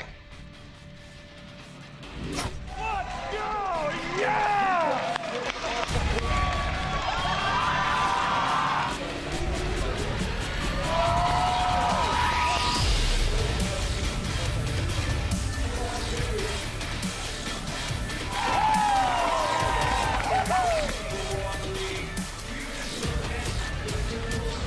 The Overwatch League is brought to you by Toyota, official North American partner of the Overwatch League. Toyota, let's go places.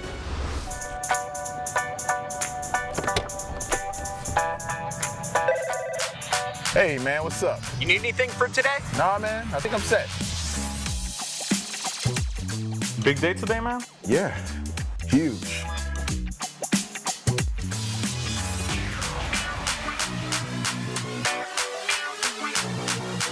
Let's play some Overwatch.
It's a beautiful Friday night in Los Angeles. We are live with the Watchpoint post show from the Blizzard Arena in the beautiful Burbank, California. A little north of that downtown. But we have a much better venue here. It's a lot more space, guys. It's a lot more space. We got a lot of games to talk about today. Hello, I'm Bucket. I've got my favorite people. Zoe, who's straight out of Salt and Pepper's most recent rap video. Yeah. We've got That's the Brenji. thing. And we've got Josh. And Josh, you mentioned it just a few moments ago. You are perfect today. Thank you, Bucket. Your predictions What a were on delightful point. compliment. Yes, talking about my predictions. Yeah. I guess we'll get into the London-Toronto game later on that Brent beefed. Otherwise, we could have all been perfect. Yeah, Zoe, Brent. you were perfect Wait, what? as well. Thank you. Huh? What? You picked What? Toronto. Remember? Yeah, you did. The classic video Brent just goes back straight to up me. denial. No, I didn't. Just rewrite. Why would I go against Didn't London? happen. Didn't happen. Didn't happen. We got to talk about the most recent game we saw because it was the Gladiators who are fighting for the 4th spot in our standings. London had taken that spot for just a few moments. Then the Gladiators faced off against Philly. And I felt like this was a very strong performance across the board. They dealt with the Sombra, anything that Philly threw at them in the first half. Gladiators were just bouncing it back. They really did, but still, I do think that the Fusion started off strong. They almost held them to A, and I mean, there was only 1 minute left for the Gladiators' attack on A on Eichenwalde, and they had one single fractional kill. So up until that point, the Fusion did really, really well. Unfortunately, they then kind of started getting rolling, still managed to hold them right on the bridge. And then on the other side, unfortunately, they didn't have a strong attack themselves because, as you said, the Gladiators just had a really good read on what they're going to do.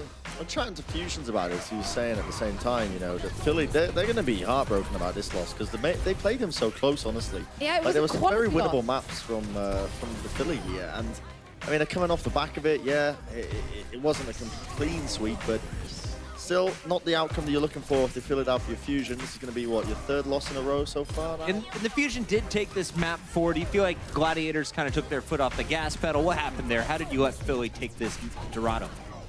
I think that generally both of these teams were playing fairly close when it came down to the triple tank, triple support. I don't know that it was necessarily them, the Gladiators not playing up to their potential or this kind of stuff. Honestly, the reason that we've been so high on the Gladiators is that they can throw a bunch of different looks at you, and they're a pretty creative team. It's not so much that they dominate when it comes down to the classic triple tank, triple support. So this is the kind of the result that we expect, especially considering that a lot of the maps were really close throughout. You know, Volskaya could have gone the other way, Eichenwalde as well.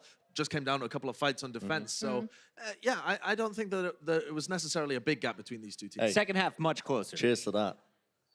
Good job, Brad. Nailed it. Another match we were pumped for today was the London Spitfire facing off against the Toronto Defiant. London, of course, just coming off that beating from the NYXL. Meanwhile, the Defiant, we've been waiting for them to really explode. Brent, you went with the Defiant today, and they opened up strong on control, but then things went south. What did you see on the positive side, though, if you're a Toronto fan? I think their neutral game is actually good from watching them. I feel like in a lot of these straight-up engagements where they don't have ultimates available, the team knows how to play around each other, but they fall to pieces a little bit when it comes to things that take a little bit more communication, which is going to be singing at the ultimates, knowing how to engage, winning in these clutch scenarios where it's the tail end of team fights. They don't quite have the experience yet as a roster that London do.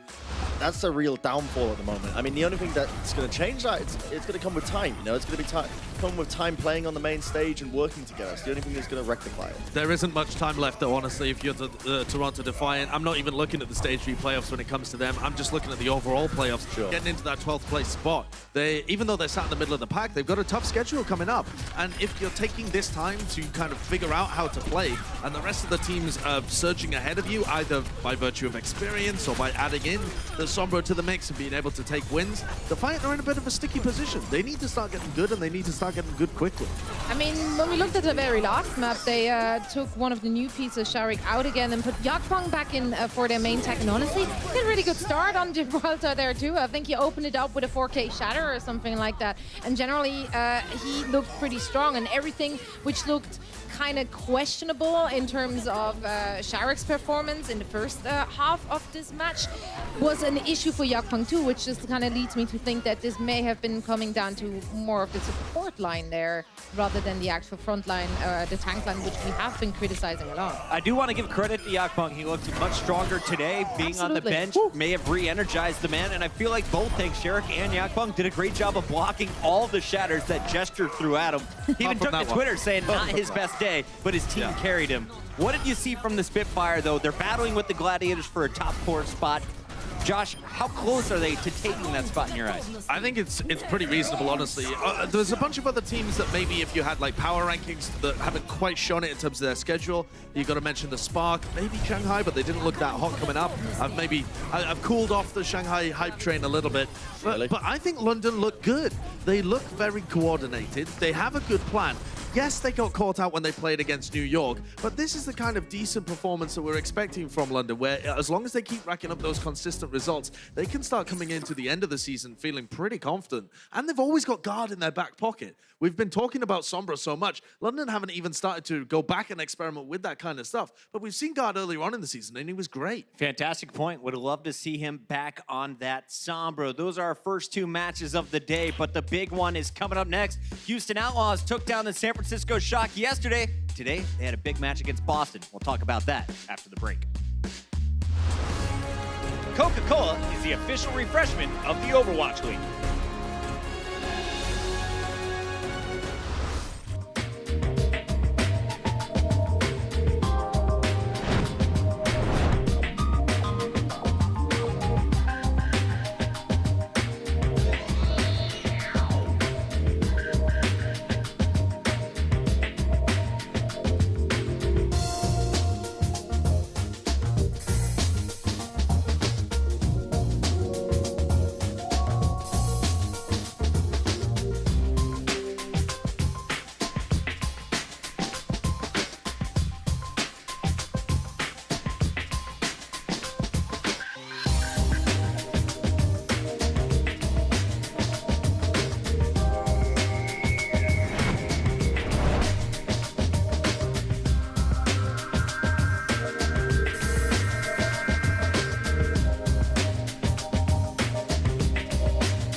Let's go, boys. Nice. 2 in a row. It's been a while. Dude, it's first 2-0 of the season.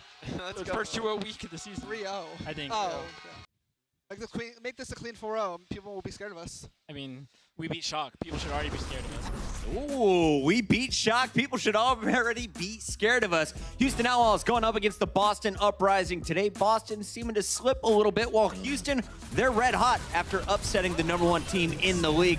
Today, we saw Mooma and the boys come out strong on map 1, and they kept rolling from there. Talk me through what you saw from the team from Texas. Well, we saw a lot of DPS comms. They play to their strengths, something we've always wanted to see, and now we finally get to see it. Mooma on Wrecking Ball, always a joy, and of course Jake on the Farah, who got a lot done for his team. The first map was an absolute pleasure to watch. I think them flexing over to, as you already mentioned, their strengths a lot of the time has been doing wonders for them. But also, I think the confidence of coming off the back of a win from Shock is probably going to be doing more for them than it is their strengths, honestly. Because when teams get stuck in these ruts where they're just kind of not really, getting these wins, they're getting absolutely dominated, you get in your own head a little bit. And you wonder if you're actually even capable of being in the Overwatch League in the first place. But I think now that the Outlaws have finally gotten that win under their belt, they should be steamrolling. And this match here was the biggest question mark for us. Are they going to be consistent? Are they going to keep the ball rolling here? They proved it today with them against the Boston Uprising. One of the biggest issues that I've seen all season with the Houston Outlaws is their inability to coordinate things on offense. On defense, it's okay, because you have all the time in the world to be able to make a plan, and it's more about reacting.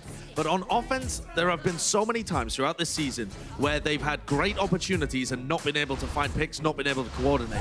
With this roster, something about the communication, their understanding of the meta, the heroes that they're playing, I'm not exactly sure what it is, but that micro coordination between 2 or 3 people within the team is so much better for Houston.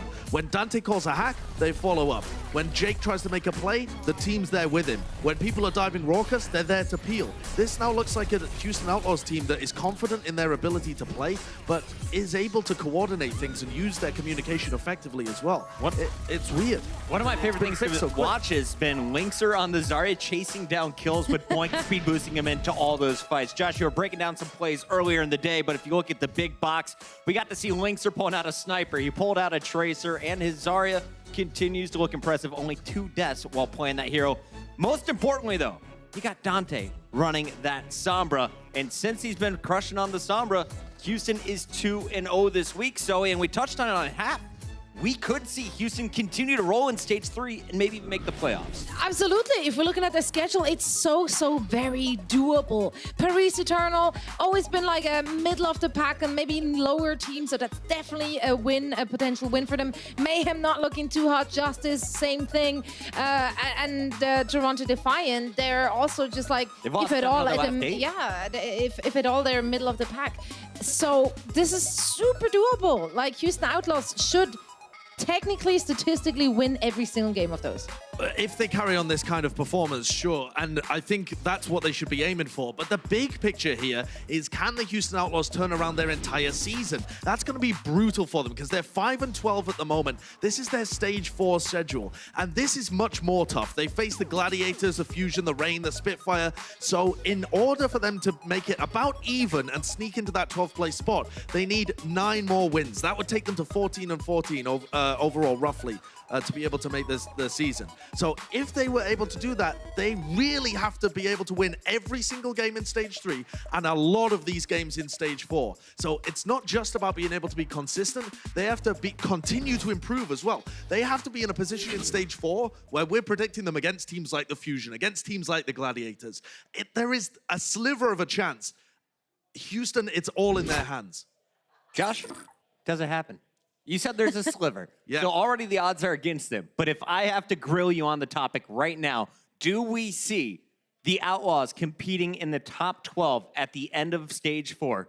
Are they in the playoff run? I don't think so. And here's the reason. Even if they kept up this level of performance, they can only really afford to drop 2 or 3 games. Over the course of the whole of the rest of stage 3 and stage 4, that to me does not seem like it's going to be a realistic prospect for the Houston Outlaws. There could be meta changes, there could be variances in terms of the compositions that are being run or individual player performances. It seems too much, but my God, what an achievement that would be for them, because the first half of the season was a disaster, and they have an opportunity to turn it around. It's possible, but I don't think it's likely at this point. I'm on the hype train. Bren Backstage actually claimed that the Houston Outlaws will end in top 6. Okay, this Brent. season. Strong claim. The same guy who's predicted that Houston Outlaws are going to go win. He has a tendency to, you know, flip-flop his opinions. Let's keep this rolling. One team we definitely expect to be in the playoffs at the end of stage 4 is going to be the NYXL, and they battled against an Eternal team that started stage 3 off very strong. They won their first 2 matches in week 1. Here in week 2, definitely going up against a new beast of an opponent in the NYXL. I like the main strat that they ran at the beginning. I think that's a cute little move. We've seen a lot of popularity of that in our tier 2 scene, particularly in Europe. But not too many teams trying to run it in the Overwatch League. But Nepal's a cool map, and a lot of the maps that we have in at the moment kind of open you up to playing a lot of different stuff. But New York are a bit too good for that kind of stuff in general. And over the course of the whole of this series, the more that Sebiobi was in, the more that we see this new style from New York, and the more they kind of destroyed Paris. Yeah, a point you were making as well, Zoe, the other day was that the kind of transition over from New York and Shock, and I guess the Titans, less so the Shock these days, moving over to the more somber comps is I'm coming around to your idea of that is a very scary prospect. It really These teams is. suddenly get up to the same level of play that they did with their triple tank, triple support. Like, that is a very dangerous prospect, because suddenly they've got so much more that they can pack out and throw at you in a game, and you need to be ready for multiple different play styles and how to play against it. Yeah, that's it's not a good outlook for all the other teams, because honestly what we've seen from Sebiolvi right here, he is playing that Sombra on a more, he's getting more and more comfortable as well, I want to say. And we saw the improvement in his numbers really from game to game we saw. And then at the very end of this series, we also had a reappearance from Flower, which I completely forgot was even playing for the NYXL. It's kind of crazy, right? He was so hyped up last season. Everyone was waiting for him to turn 18. Well, he's 18 now, and he's riding the pine, much like Sebiolvi was doing in the first half of the year. But let's talk about this, Dorado. They do put Flower in. Did you learn anything about this player, Josh, or do you think at this point NYXL is just kind of mailing it in? Yeah, I think they're just trying to keep a player that they've got on the bench warm, see if they can, they've already won the series at this point. They're just trying out some different stuff. Maybe they have an opportunity to give Flower a little bit of playtime on the Sombra if Sebiolvi wasn't stepping up. You always want to keep you guys on the bench to be able to fill in if people have injuries or issues or health problems, stuff like that. So I don't think this was really New York trialing a strategy we're going to see a lot from them. But having said that, we've seen a few teams run 2-2-2 over the course of Dorado. The Titans ran it last stage as well, or maybe that was even stage 1. But you can run it to reasonable success, but I don't think this was some big brain strategy. The Excelsior pick up their 15th win out of 17 regular season matches. Very impressive stuff from one of the most dominant teams in Overwatch history. That's going to do it for our match breakdown. But when we come back, we have a very special guest. You saw him in the halftime of our last game. It's Fusions. He's on the desk when we return. The Overwatch League is powered by Intel. Game, record, stream without compromise on Intel Core i7. And by Omen by HP, the official PC and display of the Overwatch League.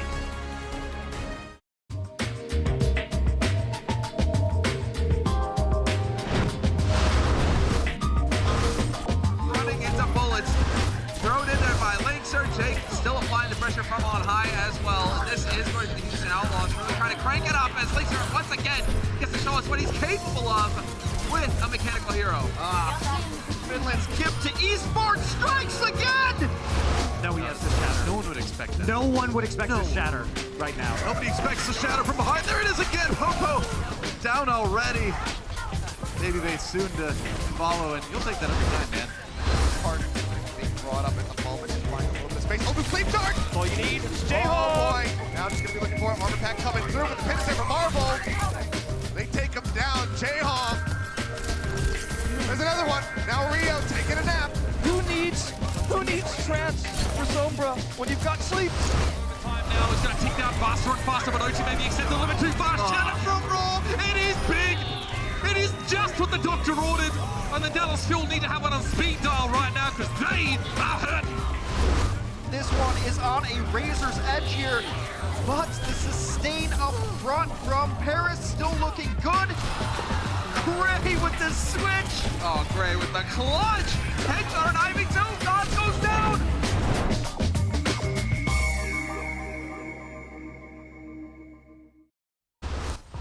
Welcome back, everybody. It's the Watchpoint Post Show, and we continue right now with a very special guest on the desk. We've brought in one of my favorite main tanks and one of the most well-spoken players of all time. It's Fusions. How are you, buddy?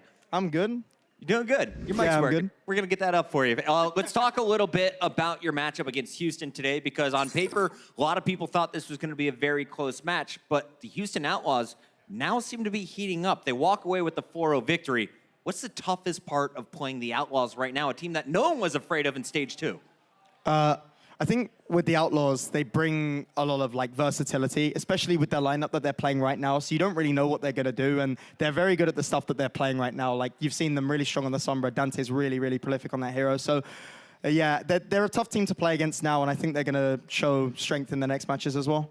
Well, one thing we saw at the end of this match was you were clearly frustrated. We saw the emotion pouring out on stage, and you were telling us backstage after halftime that you are an emotional player. Can you kind of walk us through this experience and what was going through your head after that Game 4? Yeah, I mean, after map 3, I was already upset, obviously. Still gave it our all for map 4, but it's really tough, you know, like a tough loss like that, especially on a streak of losses now, it gets you, you know, you put in so much effort every day to be in the Overwatch League and to play here at this level. So yeah, it really sucks to get losses like that, but we'll bounce back. And we see it across professional sports. Some players, they take their game to the next level. They're driven by emotion. Other players, they like to just stay calm and cool. I like your style of playing with the emotions. Do you feel that that's an asset for you, or how do you view that as a player? I think it's a good thing to be emotionally involved, just because if you're emotionally involved, you're always going to give the energy at the right moments. You know, the important games, you know when to be nervous, you know when to be excited, and it is an asset to have as a player. Obviously, to an extent, you don't want to be like raging, you know, all the time, but I think it's an asset for sure. So how are the new players doing on stage? Were there any nerves for the new faces on Boston Uprising, or is everything under control? I think there's always nerves for new players. People treat nerves in different ways. Some people struggle to talk more, some people talk less. Our new players have been honestly doing pretty well. Alamar's seen more playtime on stage, and Persia as well. They've both been pretty calm under the pressure, so I think they're doing pretty good. So talking about that playtime, you have been giving us more different looks, more experimental with the lineup. Are you settling on something, or do you want to continue to like keep it fresh and tussle it around a bit? Yeah. I think we've found a direction that we want to head in now. So we'll see moving forward. Obviously, I'm not going to announce every team what we're going to be running, but I think we know what we have to do moving forward, and we know what we want to focus on, and that's going to help us in our matches moving forward. I was taking a look at a recent interview that we had with you and Malik, and you were talking about how you kind of developed your comms style. You're a very vocal leader, and you said that you were watching and listening to some comms of other main tanks in Europe at the time, people that you really looked up to, and you tried to be the best part of all of those players. Who were some of those inspirations that you were looking up to as you were rising and becoming the main tank that you are at the moment? Obviously, I always looked up to a lot of the AL main tanks at the time, like especially people like Jesha, who were so good in AL. But the people that I actually listened to and saw in scrims and listened to the comms of was actually Tonic and Malsaza. Tonic's known for Russia at the World Cup, and Malsaza obviously was on Samsung recently. He's a very well-known player, especially if you watch EU Overwatch.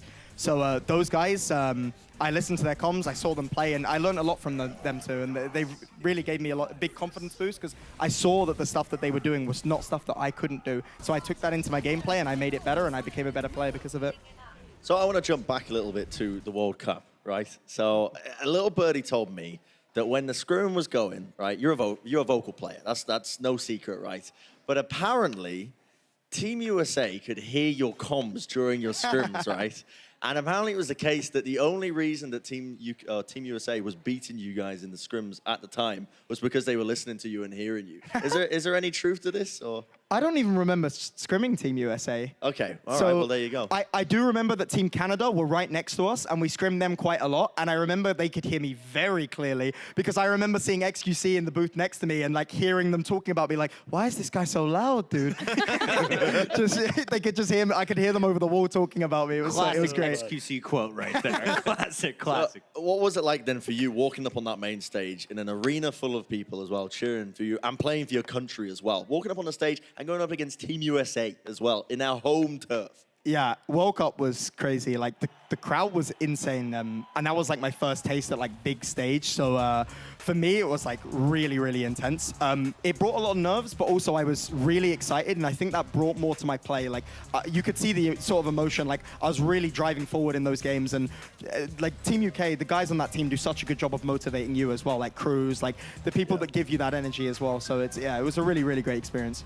You fired up the whole country. You fired up all of UK esports. They needed to win, and you gave them some of the big ones in the early rounds of those playoffs. But now it's a part of the show that I hate, because I have to give up my hosting duties to this guy, and that's never a good sign. The producers won't tell me what's going on. Josh, go ahead, take it away. Well, with Fusions on the desk, I think it's only fair that we play our second round of the Great British Slang-Off. Oh, no. The most incredible game show ever to exist on the Watchpoint Post show. Am I teamed with Bren? It's you and Bren again. It's you and Bren. I was worried it would be me and Pop. I don't have any faith in you. So I'm teamed up with Fusion. And you're teamed up with Fusion. I'm sorry, now, we're going to lose. Let me explain the game for those at home as well.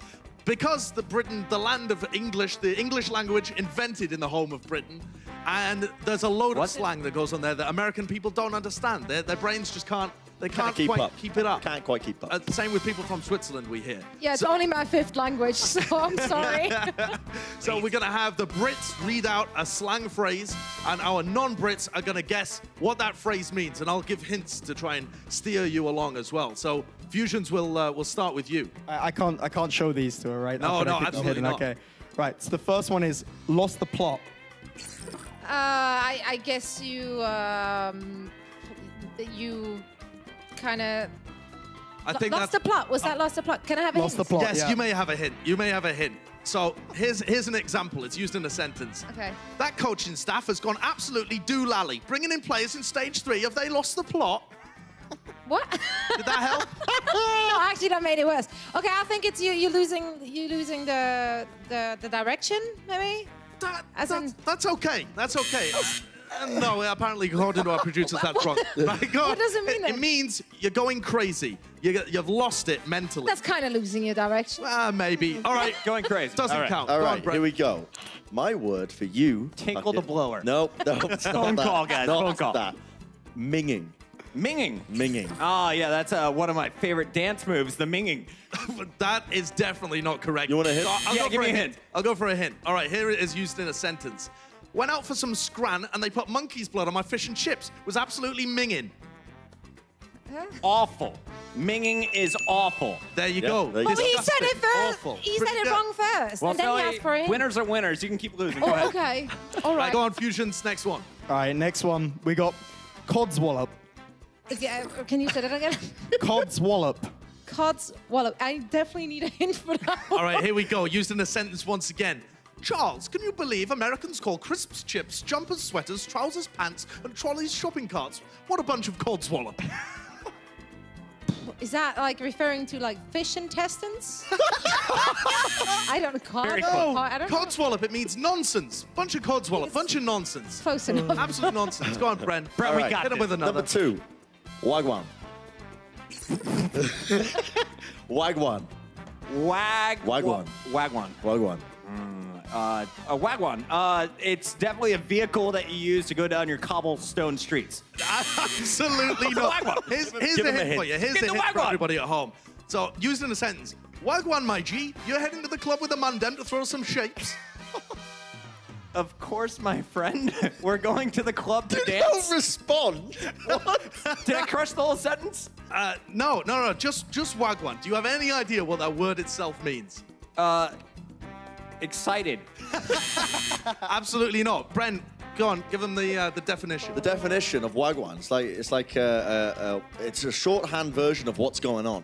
So it was developed in the Okay, we don't need the etymology. That's Yeah. fine. All right, You want the Fusion. etymology? Okay. Fusion's last one. Here we go. All right, well, good luck with this one because I've never heard it in my life. So, Nice. Spelk. Spelk. Spelk. Spelk. You can't just Is keep that repeating the word. like I was gonna say it until it works. Spelk. Well, that's obviously the Swedish rendition of the spelling bee. It's like the elk, the spell elk. No, it's not a spelling elk. All right, If you here we got go. that right, I Use was it. very- Use it in a sentence. How hey man, help me rag this spelk out me finger. Splinter. Yeah. What? That's incredible. I like have my even first got that. definition better. That's amazing. All right, Brent, final one. This is final for the one. game. It's for all the marbles. All right, you ready? I'm ready. Don't mess up. Doofer. Doofer. Doofer. I'm due for a haircut. We've got ourselves a little please. comedian. Got ourselves a funny American on the desk, have we? I'll give you it in a hint. Here's it in a sentence. Where's the doofer? Oh, it's on the side with the bits and bobs. Side with the bits and bobs. With the bits and bobs. Yeah. Oh, Yeah, the bits and bobs. The doofer is like the main course. I'm afraid not. I'm afraid not. Yeah, I Brent, get my do you main want to give course them the off the side definition as again? well. Sure. So in the UK, it's tradition that every family has a custom word for the remote control. And in my family, it is called the doofer. Josh, what is it called You in your call family? your bits and bobs something different over there. What is it called in your We family? call it the zapper. What do you call your remote control? We just called it a telecontroller usually. Very long-winded. I Simple like that. people. Well, there Josh, you go. thank you so much for that fantastic game. Who won? Nobody. We're all Honestly, no one losers. won. We're all losers here on the British Somebody Sling got Off. one. It's time to jump into our favorite moment where we all win, though. It's the most over-the-top fusions. You're joining us for this one. You ready? Yeah? Number 5. Read it for me. Read it for me. That's a pretty good charge at the start. I don't know. There it He's is. doing pretty well. Yakbog coming in hot He's off the cleaning up bench. pretty nicely. What else can you say? It's a great clip. 10 out of 10. I'm liking it. I'm liking it. Coming in hot after a quick benching and making his presence felt. Let's go into number 4 as we keep this rolling on. Brenji. Here we go. What do you got Number for me? 4 on the marks. Here we go. Linkster locks up 2 with a post bomb, sends it in. They're trapped in the corner. Down and out. See you later, Sunshine. Back to the respawn. Okay, calm down. It was just a 2K, all right? I'm spat all over the screen. I like that he trapped him in there. Here we go. Number 3 is Gesture's victory dance. Yeah. That looks questionable. Is No, he's doing the... You can't see his legs, so it's a full body move. You can wouldn't see know. the disgust in his face while he's doing it as well. Danny, why do you make me do this? Come on. Number 2, Josh, take it away. Well, clearly this is the incredible EU gimmicks of the cheese strap. The Meg, it's fantastic. I actually love watching it. I don't think it's fantastic here. And this is the Blizzard from Danye. Turns the fight around, mops up the NYXL. Harris taking that round off of this May play. Love to see it. Blizzards kill goats. Who knew? All right, number 1 play. Finishes off strong here, Fusion. LeBron James. This is just the peak of what male performance looks like, really, isn't it? I mean, there's nothing else to really say about it. You can just see, look at him. Look at the form. Coordination, the form, the style. Humanity is doomed. Little known fact, I'm actually 8 foot tall, and it takes a while for the electronic signals to go up and down my limbs to my brain. Oh, our stage manager, Kevin, no! Oh, no! Oh. Our stage managers Wow. were just bad. All right, wait there, because I need to break down what just happened in more depth. We didn't get enough insight there into what was going on with that horrific basketball. Why are you I got doing a telestration to be able to break down what was going through Bren's puny little brain. So here we go. This, in case you didn't realize, was the hoop. Honestly, the ball came nowhere near. So you'd be forgiven for not knowing what it was. The ball is supposed to go this way. This is the face of somebody who has no idea what she's about to witness. This is the face of somebody who has no idea what they're about to do. So here we go. As we roll it forwards, you can see. I'll just wind it back as well. This is terrible form. Brent, I was so excited for you. I calculated your trajectory, and I was just disappointed. Yeah, that's pretty good. But honestly, you know what the worst part about it was? You failed it the second time, and this is horrific. This ball is so bouncy, though. This is horrific. These balls. Just look at this. You are done. What are you trying to catch? Did you get my kick at least? No. You didn't get the kick? No one saw the kick. It was off camera. He then kicked it into the crowd and nearly injured somebody. Booted a fan with the ball. Here's a look at our Twitch cheer bits for the day. Boss is not in that top 10 yet, but you guys can change it. Do it right now. Pour in all of the bits. All you need is 2,013,545 to get there. But let's look at the individuals and fusions. This is something we give all of our guests the honors. Can you read off some of your favorites? Some of my favorite names on here. I like 55 Marshmallows, very short, very nice. The Blue Jacket, I like blue jackets. It's a good color, believe it or not. I like blue, Boston. Kobayashi Senpai is a weeb in there, IAR. There you go. Crushed it. Crushed it. Way better, Brent. Yeah, way better than Brent. And of course, Cobra 93 Stang. We love you, buddy. Congrats on your 7th place finish at the end of today. Guys, that's not it for us here on Twitch. Remember, we got our Q&As with some of your favorite pros. Tonight, we got Mono, a very exclusive interview only on twitch.tv. Get your All Access Pass if you want to enjoy that content. We're heading to a break. When we come back, we'll tell you what matches are going down here in the Blizzard Arena and which ones have these guys fired up. The Overwatch League is brought to you by T-Mobile, now connecting 99% of Overwatch League fans. Catch your league on America's network, T-Mobile.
Welcome back to the Watchpoint Post Show. Fusion crushed it so hard here on the desk that we gave them the day off tomorrow. Instead, you will see Washington face off against the Spark. We got Seoul Dynasty going up against the Atlanta Reign on Disney XD. Fuel will face off against the mighty Titans, who, yes, have still yet to lose a match in the regular season. And we finish with our hometown LA Valiant going up against the Guangzhou Charge. But I have to ask you all, as always, which match has you most fired up? And Brenji, you're giving me the eyes, buddy. You can go first today. Thank you. Thank you so much. You're welcome. Honor. Now, my official Bren match of the day is got to be that Seoul Dynasty versus the Atlanta Reign. Now, this is a segment that I'm trying to run, trying to get it sponsored as well. So that's why I brought out a few helping props as well from Coca-Cola, the official sponsor of the Overwatch League. And I want everybody at home to taste the feeling. Beautiful, smooth, refreshing. Great. Okay, there's that. Anyway, I have the same match, in fact, for different reasons. So I don't even know if I can continue this. How do we work with them? How do we do this? Anyway, yeah, I wanna see what Atlanta has in store for us. They have been going toe-to-toe with the top teams in the league, but they need wins. They can't really afford any more losses in this very stage. If they lose more games, they will just not make it to the stage playoffs, and that would be a shame considering what caliber play they have been showing us on stage so far. Do or die for Atlanta. Josh, you're up. Which match are you looking out for? Well, I'm paying attention to Seoul versus Atlanta as well. But I think it's, you know, I agree with you, game of the day. But the reason that I want to watch it is I want to see what roster Seoul are going to field. At the moment, they've split their roster completely in two. Their 12-man roster has 6 players that played against the Mayhem and 6 players that played against the other team that they played against this week, which I can't remember. so I don't know which kind of team they're going to field. Are they going to mix the rosters together? It's interesting times for the Seoul. It's going to be an interesting matchup, and that, of course, is going to be our Josh and Zoe match of the day tomorrow. Make sure you check out Seoul going up against Atlanta. That's going to do it for us tonight, but tomorrow we're starting bright and early. It's Malik and the crew on the desk, kicking things off at 11:30 a.m. We'll see you then.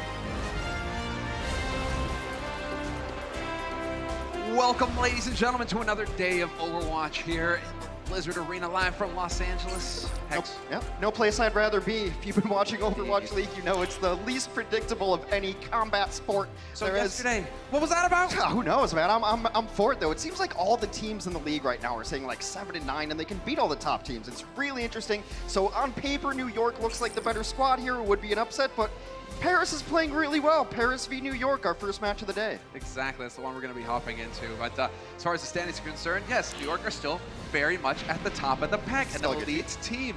Paris have got their work cut out for them, but the season standings say it all. New York Excel sitting in the 2nd position.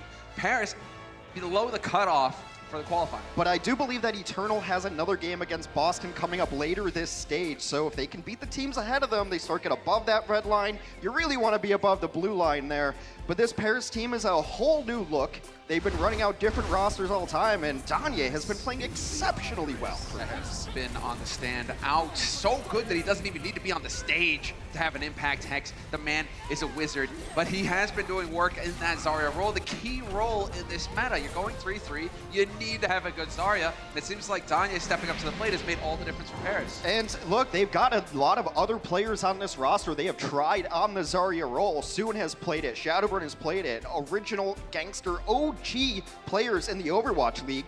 But Danye comes in and you can see his numbers are just straight up better. Yeah, and you're not even getting the grabs eaten statistic there. Soon would rather have us not show that statistic, which is probably why it's not there. He probably threatened him in his French way. But Danye, I mean, he has stepped up for Paris, and that's what really matters here for Paris, because they are still in the middle of the pack. And so let's get them walking up onto the main stage now, the Paris Eternal.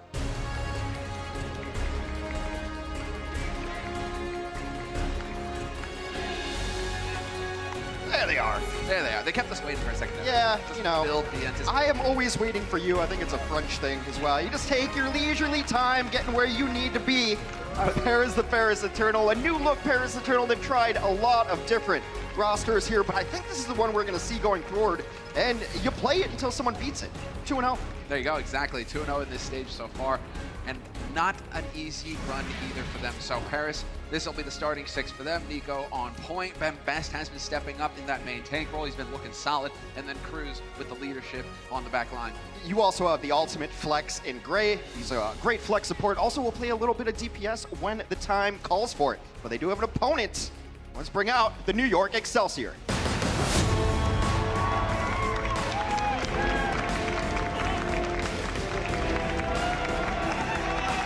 Epic music, let's go. New York Excel, man, making their way to the stage. The desk and the pregame show talked a lot about the resurgence of Sabiobi coming back and playing Sombra for this team. And when you've got all the talent that this New York roster does, you can just throw guys in there, make them pick up a new hero, and it's good. Look, we've talked so much in the Overwatch League 2019 about San Francisco and Vancouver. Let's not sleep on New York. Let's take a look at Sabiobi and some of his performance as well, because the man claimed after the first time we got to see him play as what was it, Sombra?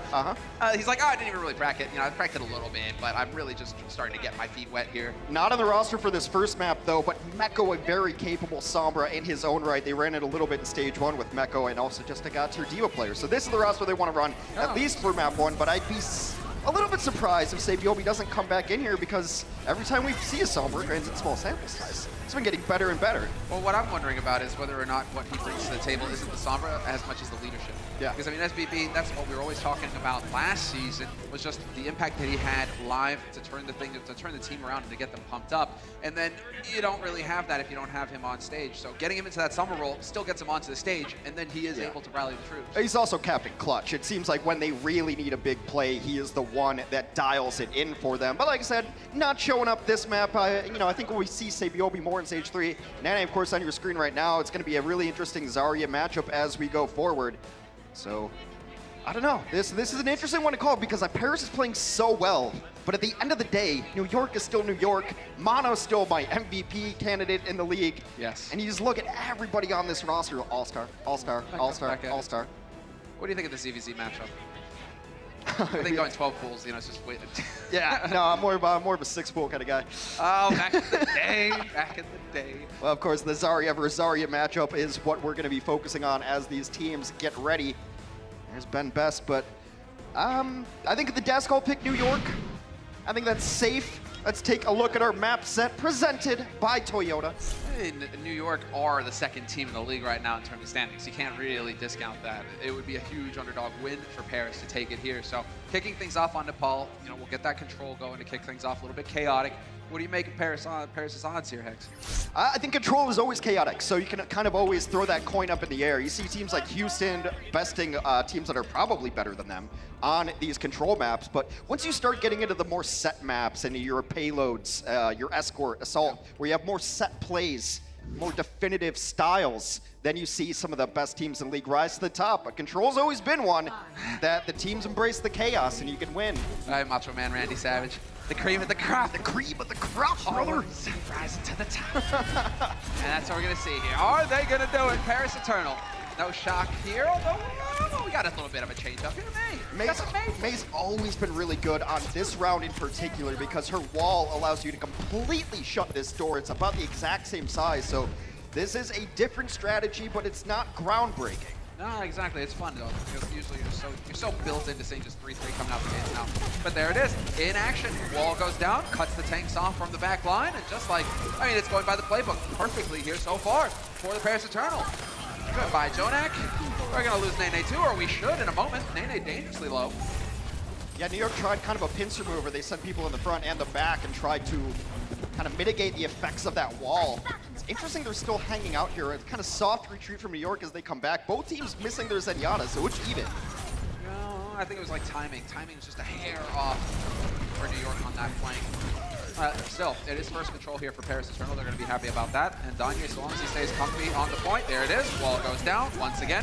Instant block though, so now he's going to be vulnerable. The sound barrier has gone down here for Paris, but still they remove Mono from the mix. If they can get a follow-up here, so much damage getting cranked out onto Paris, but the Blizzard may make all the difference. An enormous Blizzard at the end will clean them up. Paris wins the second fight as well.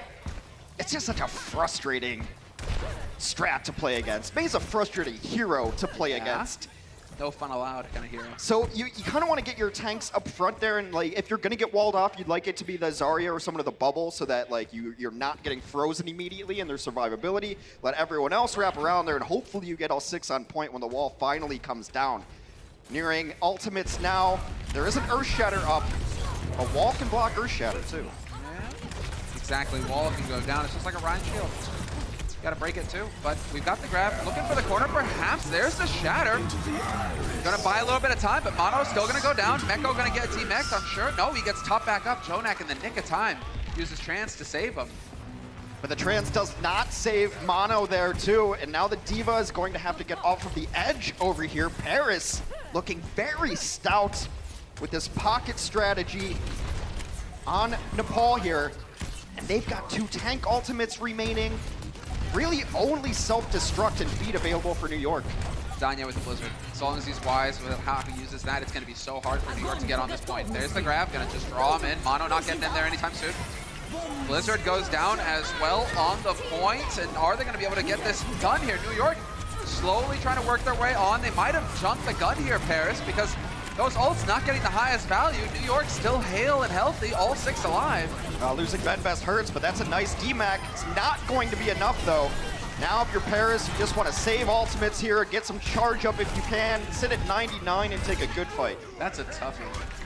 That's a tough one for New York. It felt like they kind of fluffed it there, because I feel like they had all the tools necessary, but they didn't get the full value for their ultimates. Yeah, I mean Paris didn't quite end up working out for them, but it still have Shatter going forward.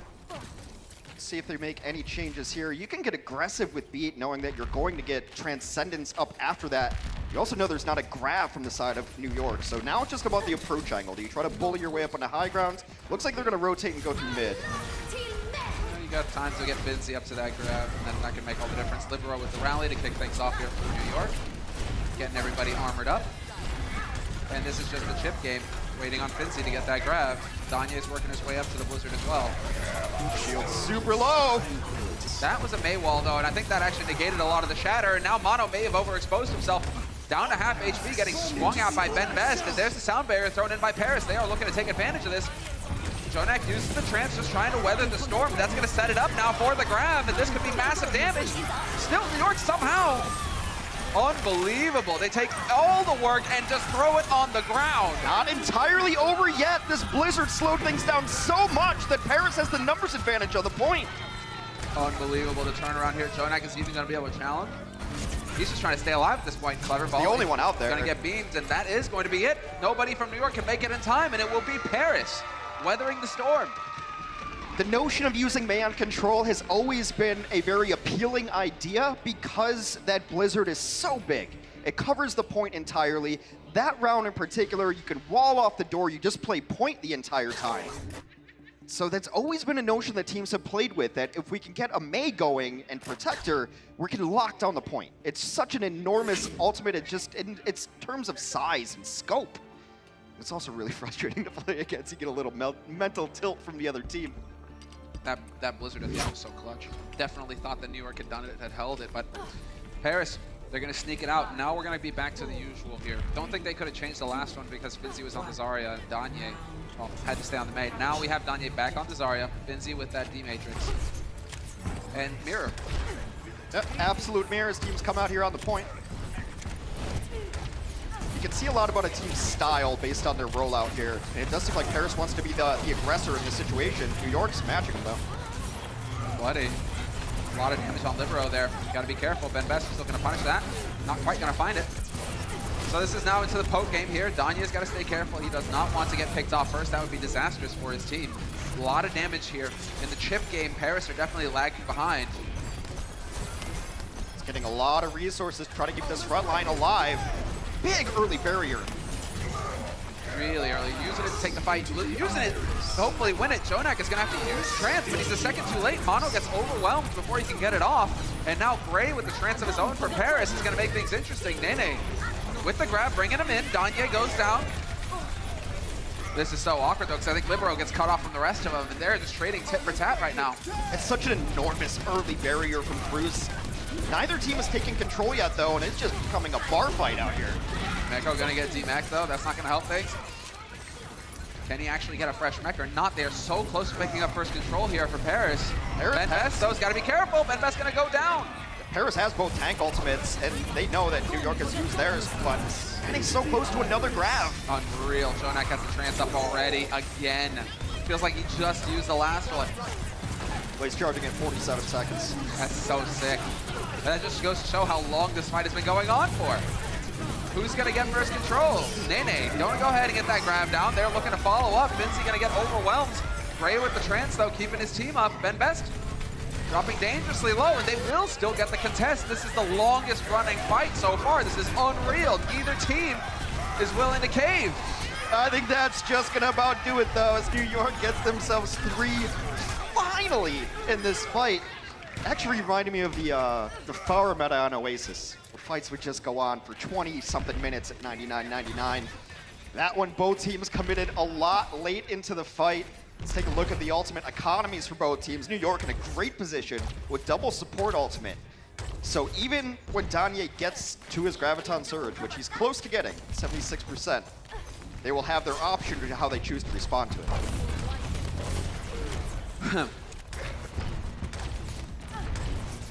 Trying to scope it right now, both of these teams. It's just the chip battle, building up. Jonak, bonkers. Said that he still has Trance up. We're going to use the sound barrier, and it's looking like New York are not going to let the Paris Eternal get comfy. They're going to take the fight straight to him. Yep, they engage. Goes down, and that's it. They engage with barrier. They were able to get Ben Best out of position. Just so much.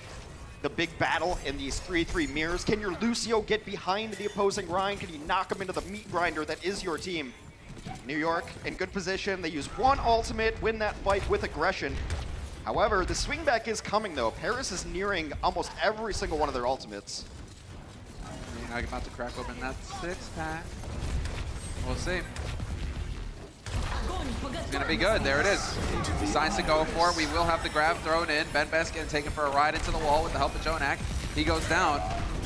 And that is going to be the handy fight here for New York Excel. They need to reset quick on the side of Paris because they have one shot left at this. It's a perfect charge, and it's what New York has been doing so well this season, is to get the Reinhardt behind the enemy team. We haven't come up with a great term for it yet, but I think, see, Wolf called it a U-turn, but you definitely just want to charge them into your team, away from the healing, to get that main tank, and that's all but over. One more fight for New York, and we'll go to round 3. Yeah, where's the rally from Libero? Get everybody up, get everybody healthy. And now we're gonna have Danye with the grab. Not quite there for Nene, so it's going to be straight up Danye here, trying to power through. Bit of charge on the energy.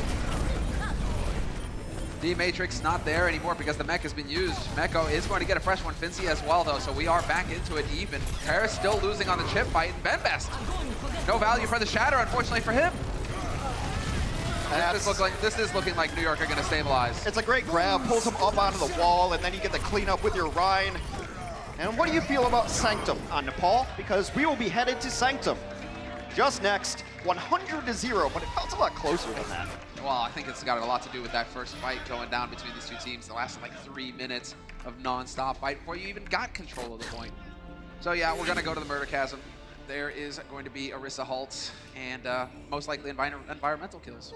Maybe.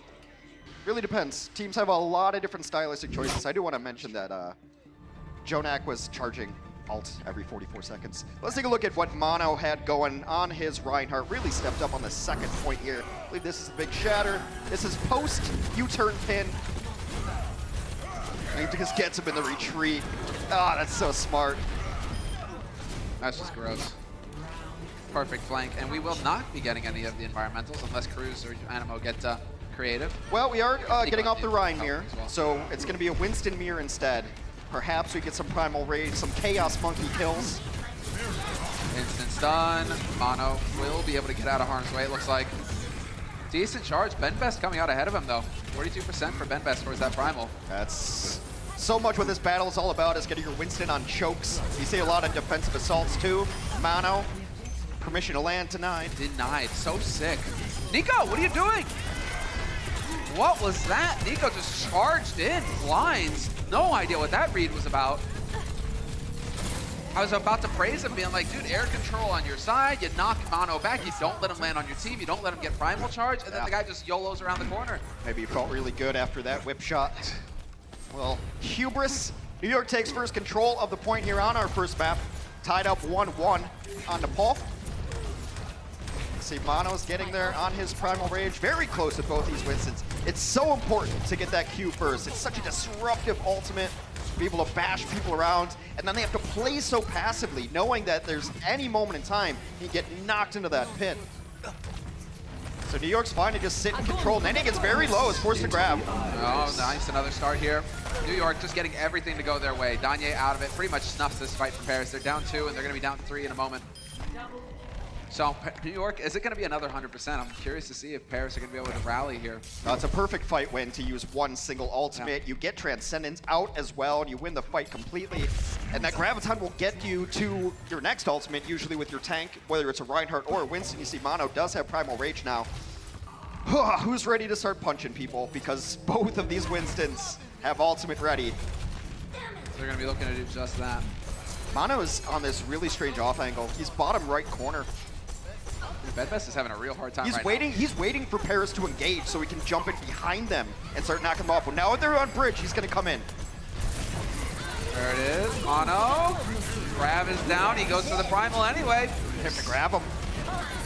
Oh, he's not gonna be able to do it, does he get? No, he does survive because of the Primal. His jump's on such short cooldown, no worries there. Mono, will he get the deny? Oh, buddy! Stylish play. Living on the edge. Go back and forth. Cruz gets an environmental. It might be enough, but Paris has to win this fight or they lose this map. I don't know. You still got Jonak alive. Jonak is still bringing the pain, man. He is hurting. And it does look like finally Jonak's going to get overwhelmed. And the New York XL, they will not have back-to-back perfect rounds. It will be Paris Eternal flipping the point, and we will be in the thick of it now. 99% for New York XL. They need one team fight. A lot of resources committed. New York will have Graviton Surge, but Paris should be able to match them in that. Also, the Graviton will be countered by Gray, who has Transcendence now. Just gonna be interesting to see where they want to hold. Benbest is in that same spot that Mono was in the bottom. He wants them to commit so he can jump in, get land damage and cleave damage, work his way up to an ultimate. Yeah, they see him though.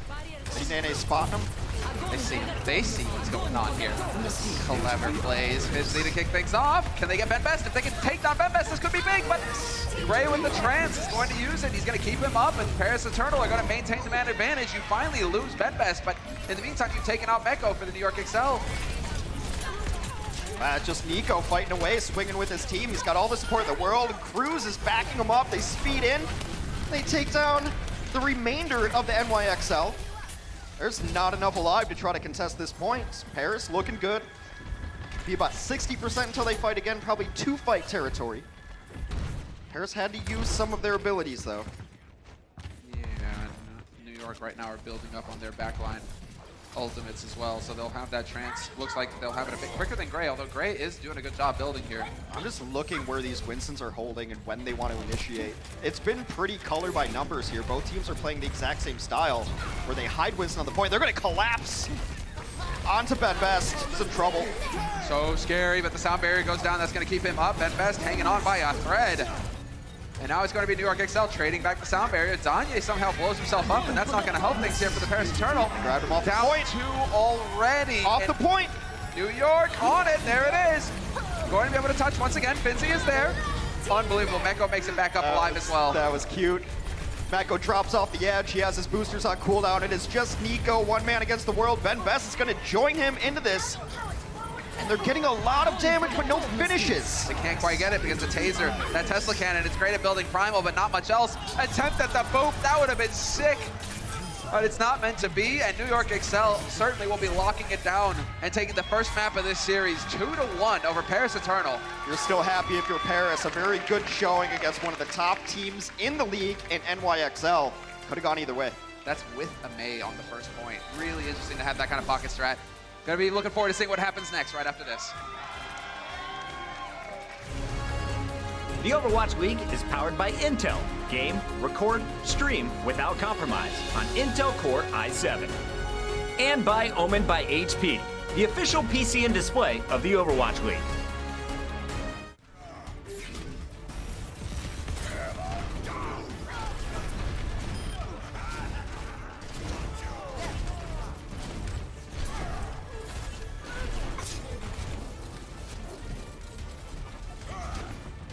Огонь по готовности.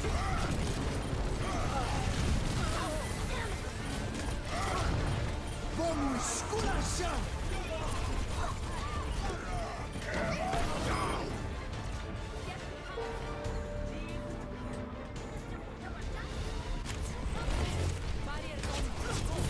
Огонь по готовности. Огонь по готовности.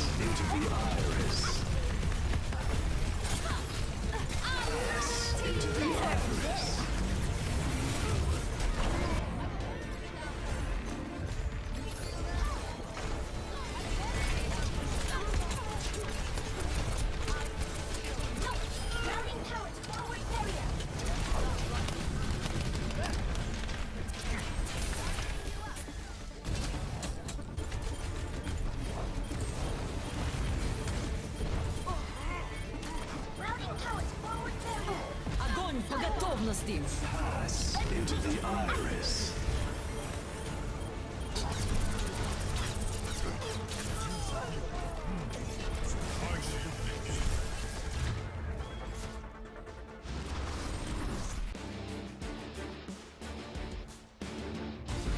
Welcome back from the break, ladies and gentlemen. We had a first map to really kick things off. Paris showed us that they had some pocket strats, a little bit of May action there to give them an edge versus New York, but when it came down to the mirrors, New York just knew how to play. It was very close, so I think it could have gone either way on Sanctum with some of those fights. I mean, if you get one environmental kill, you can end up pulling that around. But Paris looking pretty strong right now.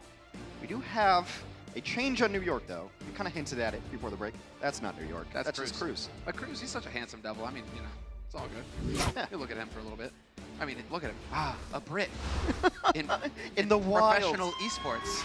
Nope, there you go. SBB subbing in from Echo. And he knows he's on camera. Getting a little love to the audience at home. Staring deep into your eyes. But yeah, this is unsurprising.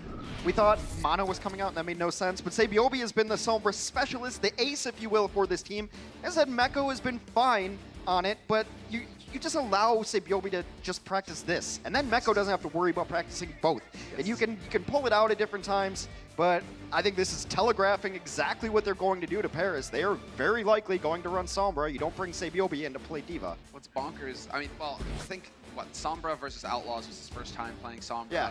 And then you just see the radical change, but then is that London just being a terrible team, or is it Houston Outlaws? You know, what's the level here? How do we read those stats? I don't know. Like, his style of play was so funny versus Houston. I couldn't help but laugh, where it's just, I have translocate up, yeet, and then yeah, exactly. Just every time over the top, and it's a cool strat you'll see teams do where they cancel the translocate. They're trying to bait out ultimates, but 100% of the time, translocate directly at the team while you're staring at them, mind you, just sitting in front of them. Yeah. And then just translocate, and it worked out. It was a little more conservative.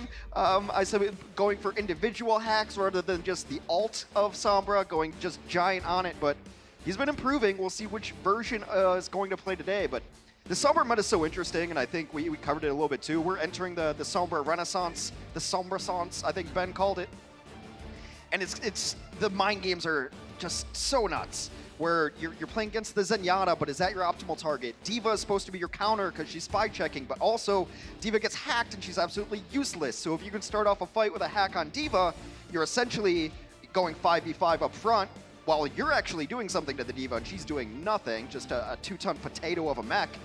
So yeah, the Sombra play's been super fun to watch. It's really kind of stirred up the meta.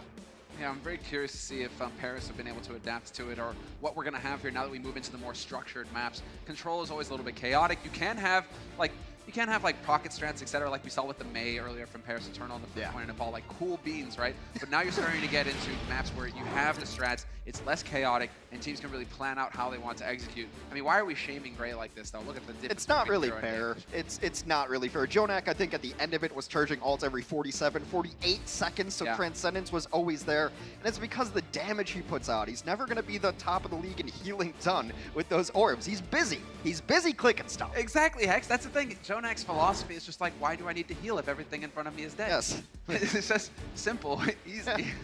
I mean, the time it takes to press left shift or whatever you have it bound to throw out that orb is a destruction orb that could be going towards someone's head.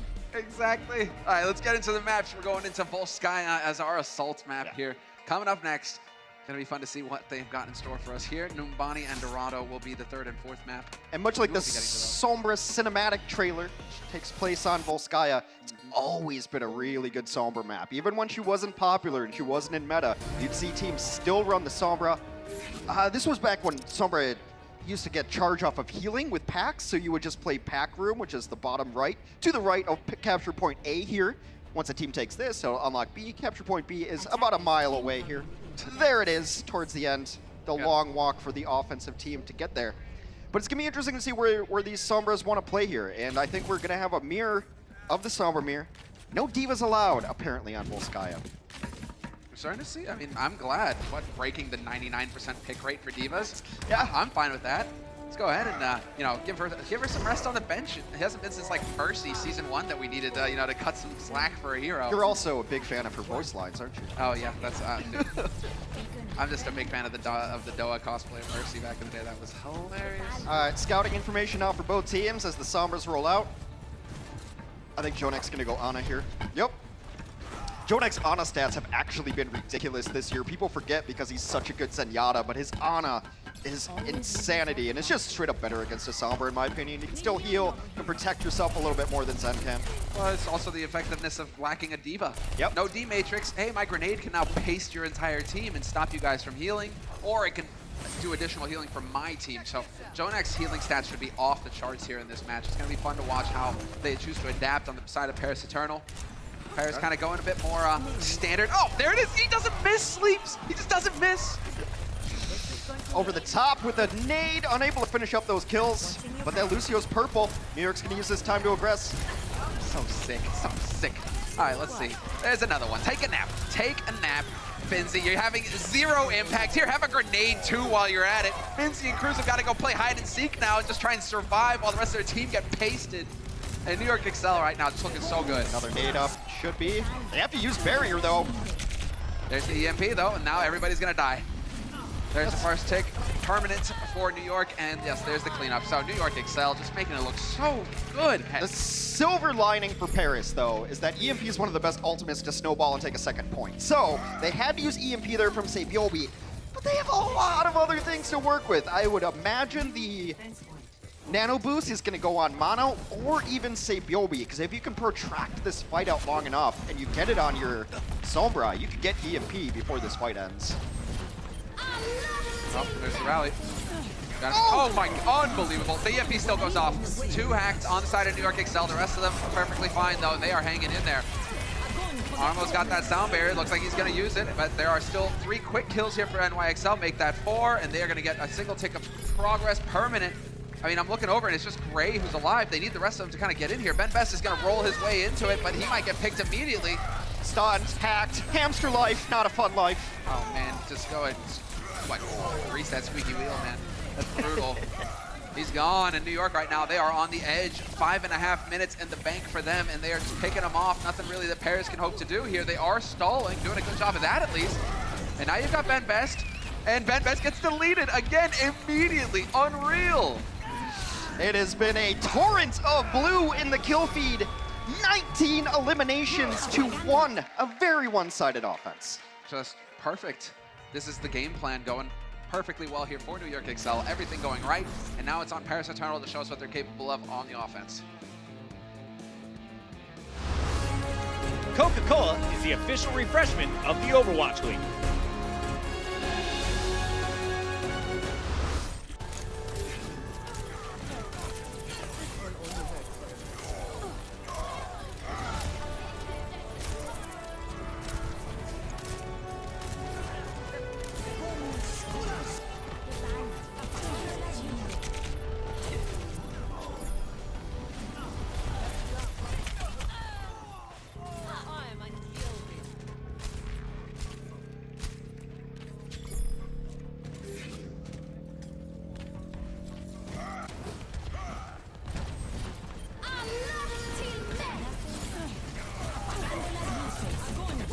готовности.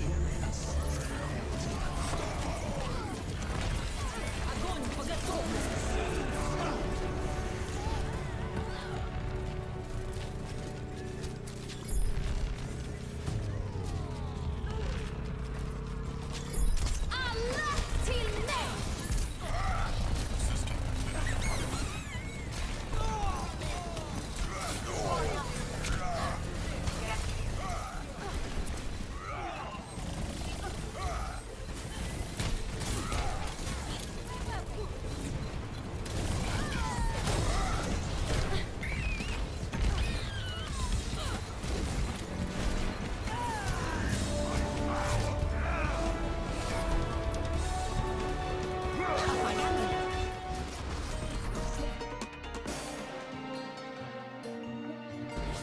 That's the break done. Now it's time to get into the fight. And I am curious to see here, Hex, what we've got on the side of Paris Eternal. Also, guys, stay on top of it. The Atlanta homestand is coming up. If you missed the Dallas homestand, it was bonkers. Be sure to get your tickets. They're selling quick, but Atlanta is going to be awesome. Definitely get over there if you're on that side of the country, or, you know, hell, I mean, if you're anywhere in the world, fly to Atlanta. Atlanta's beautiful. Really looking forward to it. There's a golf establishment nearby I've already looked up that I will be spending the majority of my time at when I am not hanging out with the fans at the Atlanta homestand. But the Dallas homestand, I mean, that was bonkers. Atlanta might be bananas. What was your record last time? You still have it. Hush. Beat me by like 20 points. Gonna do some work. All right, well, no fun allowed here. It is gonna be into the Sombra mirror once again, although Jonak is sticking to Ana on the defense. That makes a lot of sense right now. Paris just scouted, switch up their comp now. And yeah, New York's holding this stairs ground instead of right over center, which is where Paris held. Now, this can be dangerous because if Paris just speed boosts up, you can isolate the target rather quickly. A nice boop knocks them both off top from Cruz. Jonak's gotta be careful. We'll be able to get that pack though, so no worries there. Does not want to get too caught out, but they are still looking there for a way in here on the side of Paris. Had to use nade, keep himself alive, but that's the defensive capabilities of the Ana that the Zen doesn't offer. Well, hack on a Benbest is definitely going to slow things down here for Paris Eternal. That's no fun. Without that shield, makes it difficult to push. Yobi! Taken out by his counterpart, that is enormous. Can't charge the ult now because he's dead.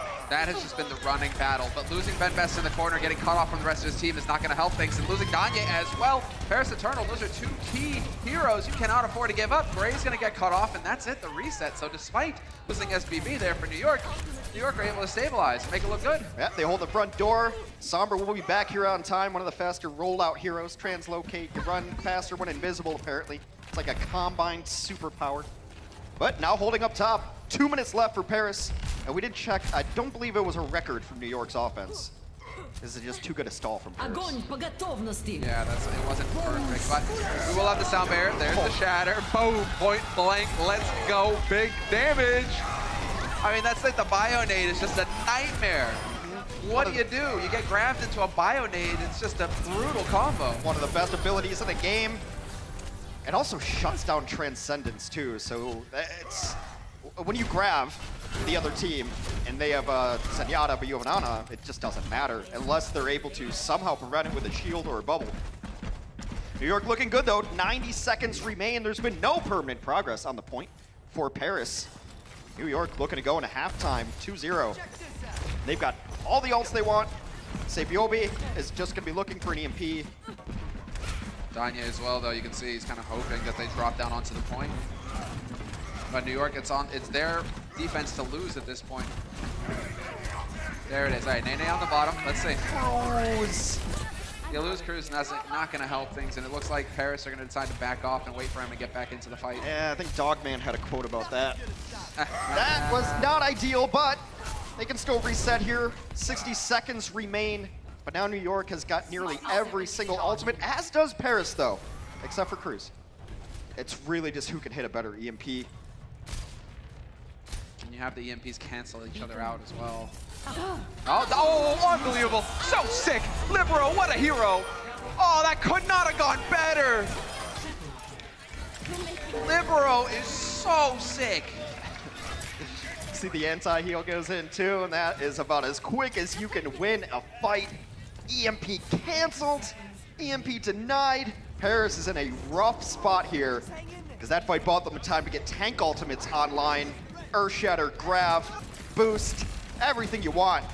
And yeah, we forget about Libero because he's in Brig Jail, but he's also a very, very good Overwatch player. Oh man, that could not have been better executed. What a play from Libero. And there you go, Grabs are coming in. It's gonna be Paris Eternal, gonna be having a bit of a rough time though. Jonak with the boost is gonna get Mono just a swinging. Looking for targets, he's gonna be tough to kill as well.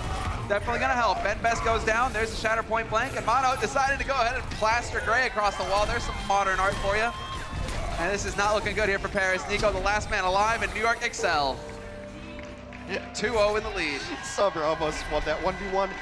Only 3 kills that entire map for Paris. You kind of forget about it, you move on, you go into halftime, you regroup. That's exactly what the coaches are going to be trying to get their players to do. We're going to be right back with the halftime in just a moment. The Overwatch League is brought to you by T-Mobile, now connecting 99% of Overwatch League fans. Catch your league on America's network, T-Mobile, and by State Farm. Whatever life brings your way, State Farm is here to help life go right.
Огонь по готовности!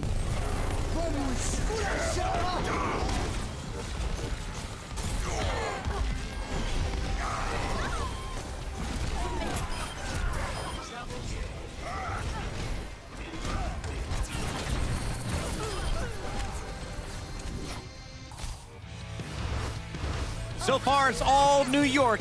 They are up 2-0 at the half over the Paris Eternal after a slow start to Control. Welcome back into the Blizzard Arena. Make some noise, people. It's Friday. We're here with the weekend. We got a great day of games coming your way.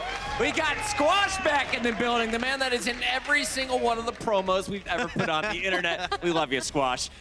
Zoe, though, we got to talk about something else that was special in this matchup, and that's a May. Super May, one of my mini accounts in Overwatch, was very proud of this. Yeah, well, it did work for them. I think the walls were really well placed there from Danya, and it probably it kind of put New York on the back foot. I don't think they really expected it coming out. It was one of those EU strats. Exactly, it's one of those European strats. Those filthy Europeans come out with the mayo all the time. We're allowed to say that as Europeans. Exactly. Yeah, we're allowed to say it, you're not. Oh, okay, got it. But I love it. I think it works really well, particularly on this point. It's a very good strategy for Village on Nepal in particular, and New York didn't really know how to deal with it. Most teams, when they face up against this, choose to opt into the mirror match. So they'll build their own Mei, because then you can wall off and stop the enemy Mei building her own walls. Slightly counterintuitive, but it is a good way of playing. If you've got Even more walls means less walls, weirdly. So, but then when they got back into kind of the default triple tank versus triple tank, it looked like New York, particularly Jonak, who was building his ults up faster than perhaps I've seen him all year. Yeah, he was underneath 50 seconds crazy. right there, and also Nano. At the end of this map, he was at, what was it, 21 or 22 Graviton Surge kills on this map alone, look at and this this is style. actually insane. I love the style. Yeah, he does. He gets back on. Of course he does. Of course he does. It's Mano. He's amazing and knows how to handle that hero so well. So Paris fans like me were really excited in that first round, but things slowly started going downhill, and then that hill seemed to get a lot steeper on Volskaya Industries. Why was New York so dominant in the second map? I think it comes down to something you were mentioning earlier about the Zen versus the Ana as well, and just how they're approaching the Sombra game. Yeah, Danier leads the tables in terms of Sombra damage per 10 minutes, but that doesn't really mean that much. It's more about how your team works around it and how coordinated they are. And New York put on a masterclass, honestly, here in being able to use that momentum and utilize their ults to be able to just storm through Paris. Absolutely. So Bjorby did, once again, a fantastic job. I think you already broke that down in our pre-show, that he gets those single hacks off, and he does allow his team to go in a little bit more aggressive. And they're very well coordinated. They really communicate well, so they go in on whatever hack he's getting off. He had 2 great EMPs as well on Volskaya. So overall, New York, very dominant. So on the pre-show, we argued, should you keep Meko in the lineup or should you be running SBB? Has he shown you enough? Is it safe to say you're welcome into our lineup, Sabiolbi? I mean, you can't ever say no to Sabiolbi, right? Like that would be a not so smart move to begin with. But I do miss him, the Meko. Yeah. He's so fantastic. I mean, for people that have only watched in 2019, you might not even be familiar with who Sabiolbi is as the absolute legend, superstar player that he was the whole of last year and honestly his entire career. He's the emotional leader behind the NYXL, used to do a lot of calling for them. And is it fair to say he was the best tracer in the world last year? I think probably. It was only him and Striker. I think probably. Yeah. Wow, what a strong statement. We should probably ask him. Yeah, he definitely thought that he was the best after they won the Stage 2 finals and the Stage 3 so, as well. Though. They were so dominant. I mean, their DPS lineup looked so very strong, and Sabiolbi didn't just impress on his tracer. He also had great showings on heroes like Widowmaker. So overall, he's a very, very talented individual. Also dubbed as Married Man Sabiolbi. Very wholesome. The married man meta. And they managed to win Stage 2, win Stage 3. They were in all of our stage finals last year, and that was the meta that they really excelled in. And now they're starting to reintroduce Sabiolbi on a role that he can perform better than the Zarya or the Brigitte. They already have people to be able to play those roles. But now Sabiolbi's coming in and trying to find his niche, and I think this is a great move for him coming forward. So a final question. Last match against London was a 4-0. Does New York make it back-to-back 4-0s today? Yes. Yes, Bucket. I want to say no, but I think I have to go with a yes here. It really looks like they have it down. They have Ben Best's number. He's getting pressured a lot, and Paris just can't quite figure out how to keep him alive really most of the time. So there you go. It's all New York so far in this one. We'll find out if they can lock it up. Game 3 is coming up next.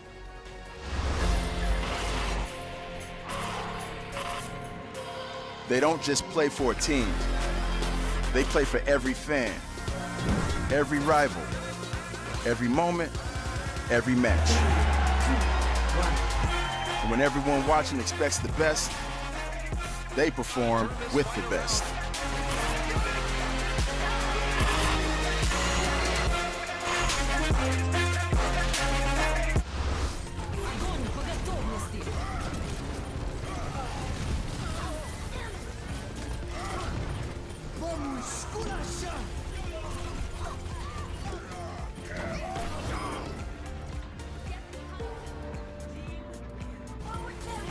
Огонь по готовности. Pass into the iris.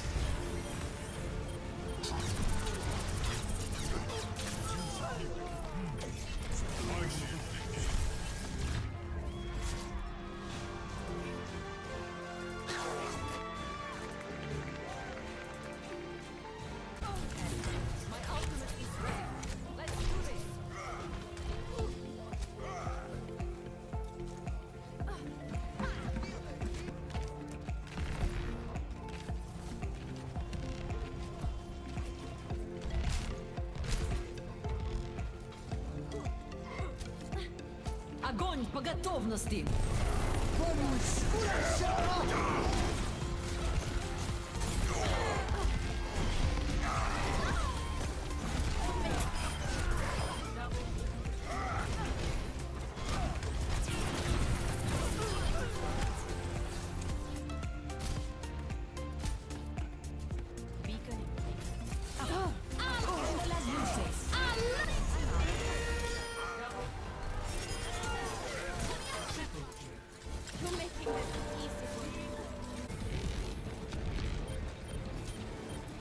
Огонь по готовности. The iris.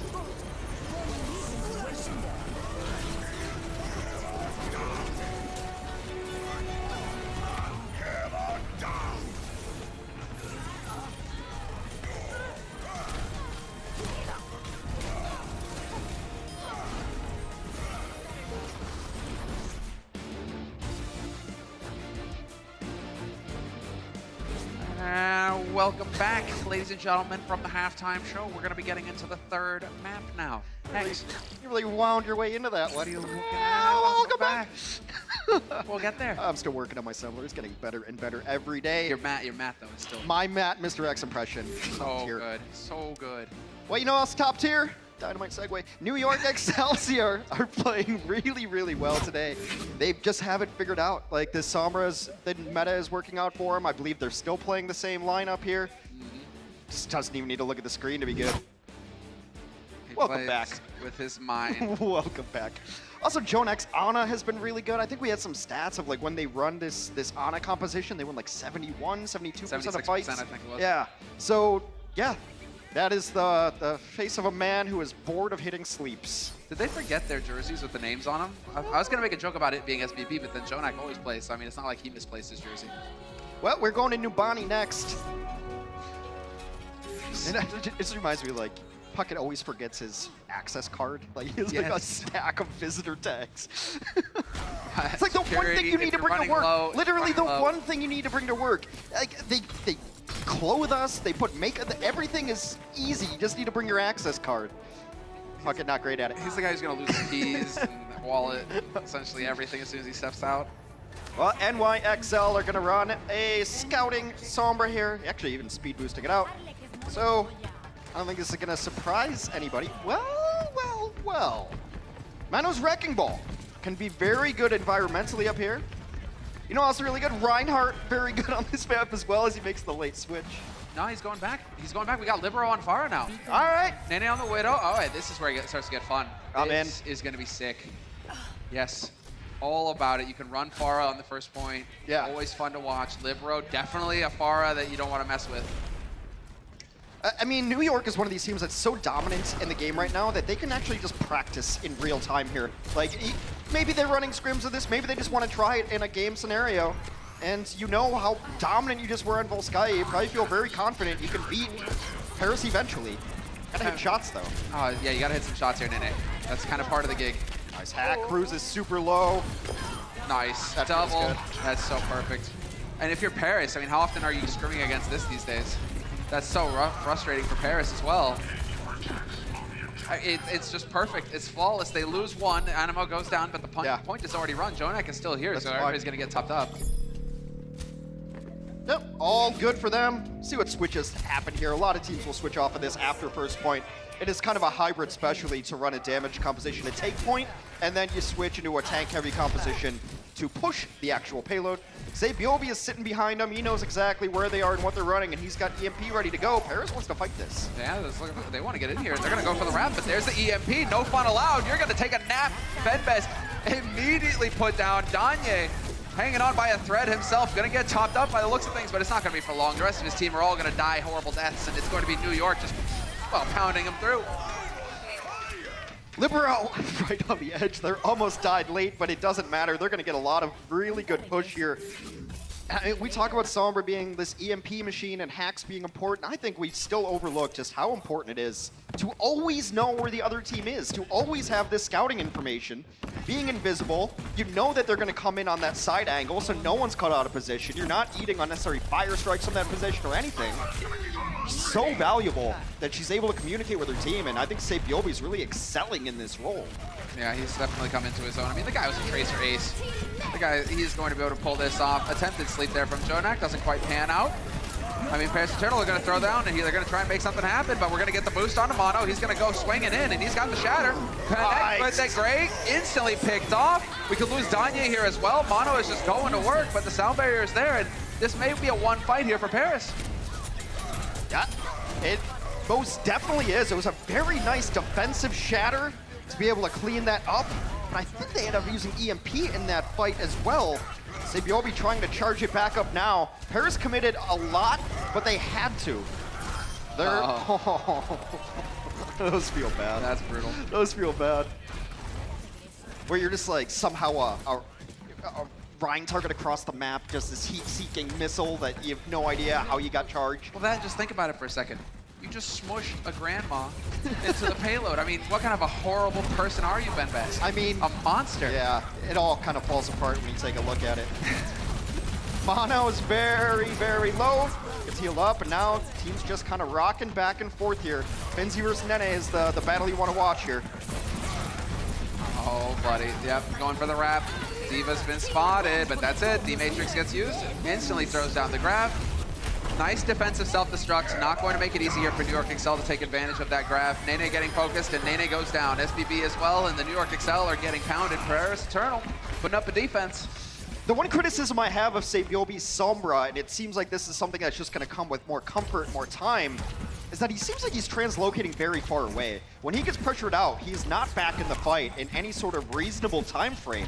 So that's hurting his ult charge, it's hurting his ability to harass other heroes. You'd like to get that Diva turned on the Sombra so that your Zarya doesn't have to worry about the Matrix. So I think it's just going to come with playtime of these translocator positionings. Big grab up top. Yeah, Sabiobi dead, Nene as well. This is a very solid defense here. Paris Eternal have succeeded in whittling all of the time off the clock here for New York Excel. We're down to 1:50, but New York, remember how quickly they took the first point. They had a lot of time in the bank. Now it's starting to get a little bit grim here for them. They really do. You can get a nice combo here.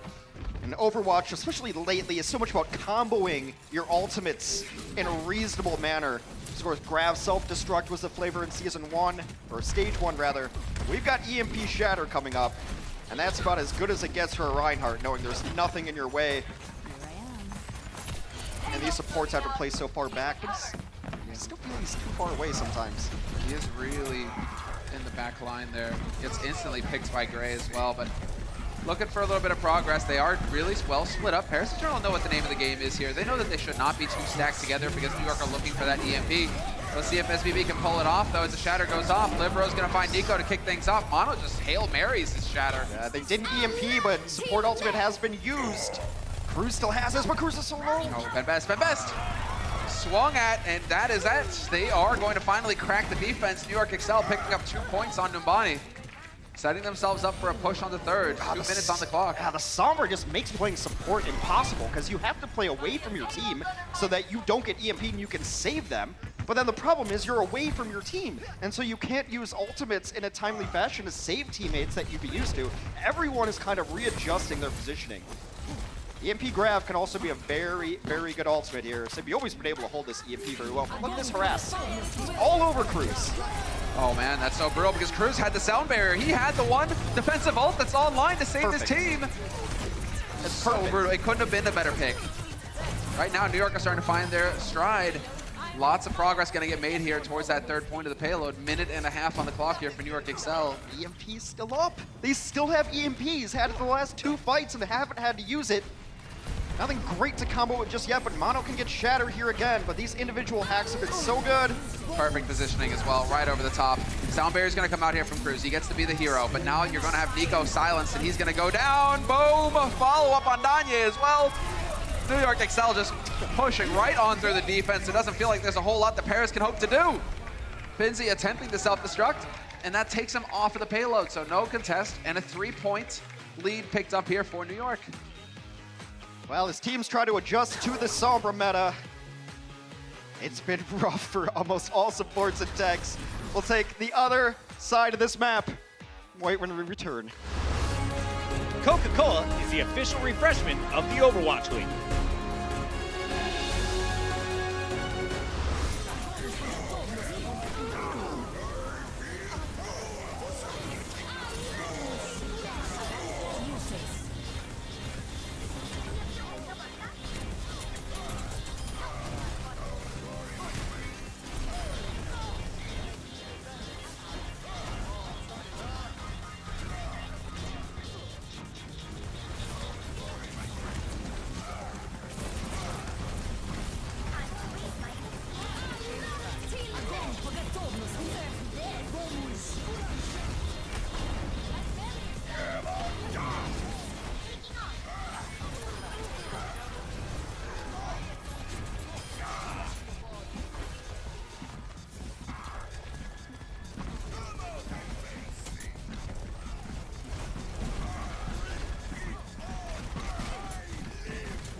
Here we have it. New York Excel up 3-0 on Dumbani after a successful offense. They finished with 1:07 in their time bank. So solid work there on the side of New York. Now it's on Paris to show us what they're capable of. The prevailing theory on how to beat a Sombra Goats team, Sombra 3-3 Goats being the colloquial term, is just to go fast, just to sonic it. Go as fast as humanly possible, get in there, get some kills. Don't let the Sombra dictate the pacing of the game. Now, maybe you think maybe you can run DPS against Sombra, but then DPS by its nature is a somewhat isolated composition where you're gonna have people all alone getting hacked. So I think as teams figure it out, San Francisco had played well against it, Vancouver played well against it because they just go.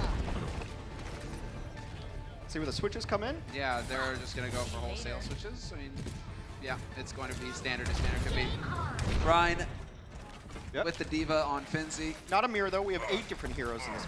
9. Yeah, because we still have the Ana, we still have the Sombra, and we've got the Monkey. The Monkey. Mano's just going to hold this corner. Jump up, jump down. Land on it, get the cleave, get his primal going. This is some vintage Bonnie defense. I mean, you got the Ana all the way in the back line, just heal scoped up. Should be really hard to get on top of. Just need a Soldier 76 in here for be a true Bonnie. I mean, look at this. This is the flexibility that Ana allows you to have. You got to be careful though, Sabiobi, but he's going to get topped. On touch. Tick of permanent progress picked up here for Paris though, so New York can't really let them get away with this too many times. Otherwise, it's going to get dicey. Ooh, big purple. So close. Cruz is solo, Finzi is solo. The damage does come through finally as Libero swings away. Nico puts himself in a corner and will pay for his sins by getting knocked into the wall by Manos. Primal rage here. This one is all over, but the cleanup. New York does give up that progress though, so maybe Paris can piecemeal this together.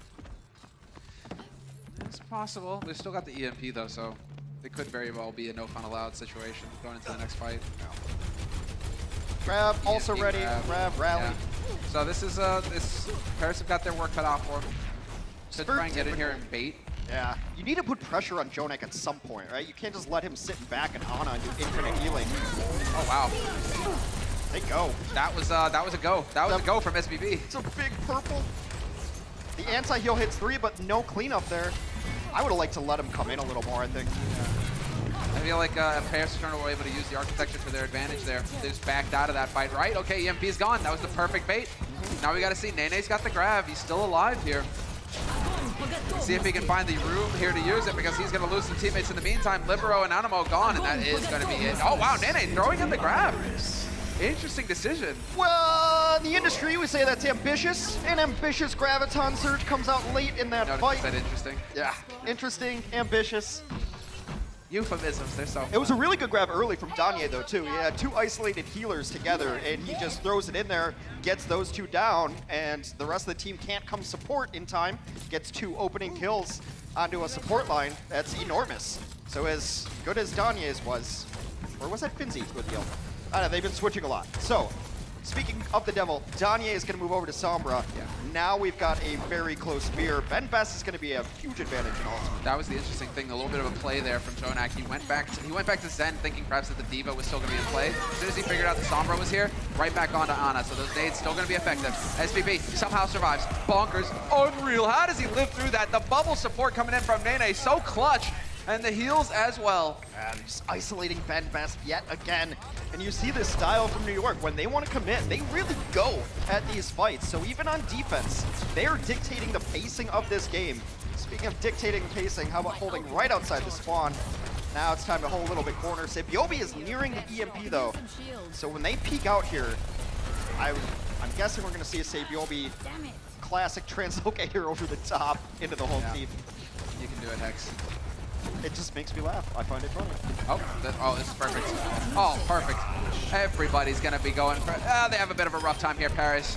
2 go down. Everybody was hacked. Just brutal. And now New York going to be playing bouncer at the door. Yep. This looks like a fake ID. Where'd you get this from your brother?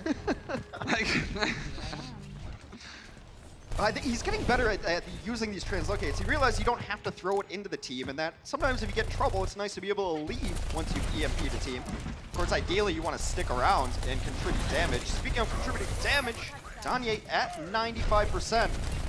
2 minutes left for the Paris offense.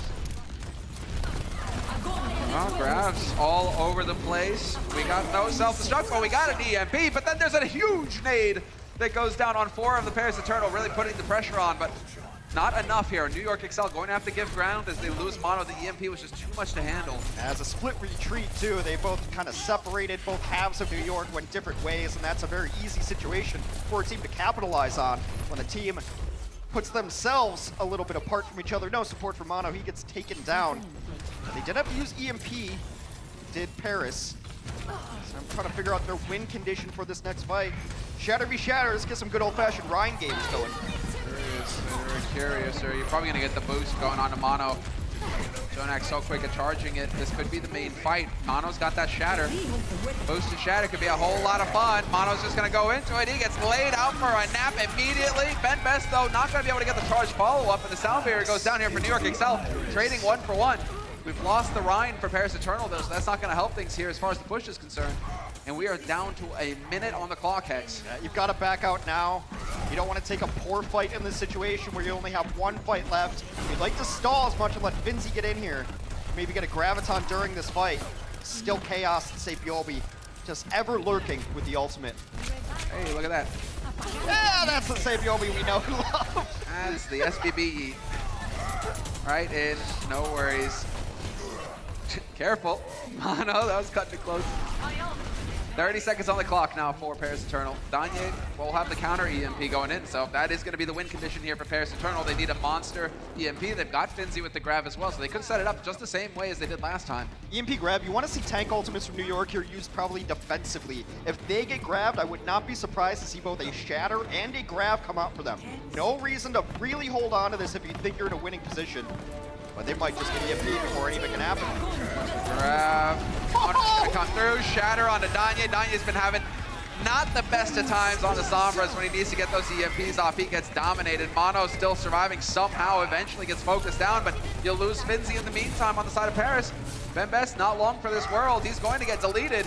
Only 2 left, and Jonak sitting behind. Just shot. Just doesn't miss shots. Oh, and then goes for the boost, yo! Oh, that New York. That's as clean as it gets. 3-0 win in the series. Yeah, that's real neat. Yep. New York looks dominant. Paris needs to pick up some map wins if they want to stay alive in the playoffs. We'll do map 4 after this. The Overwatch League is powered by Intel.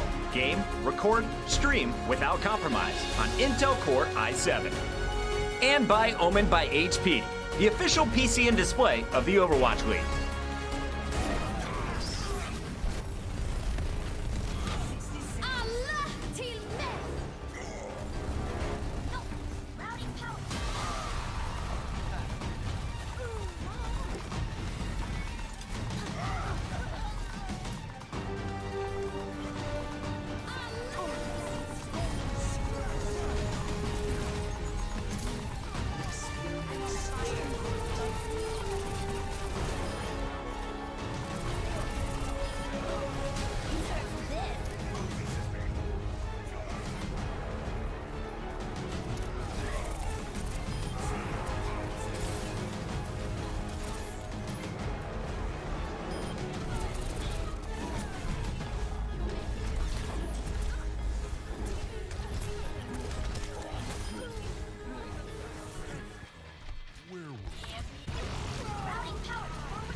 Огонь по готовности. Into the iris.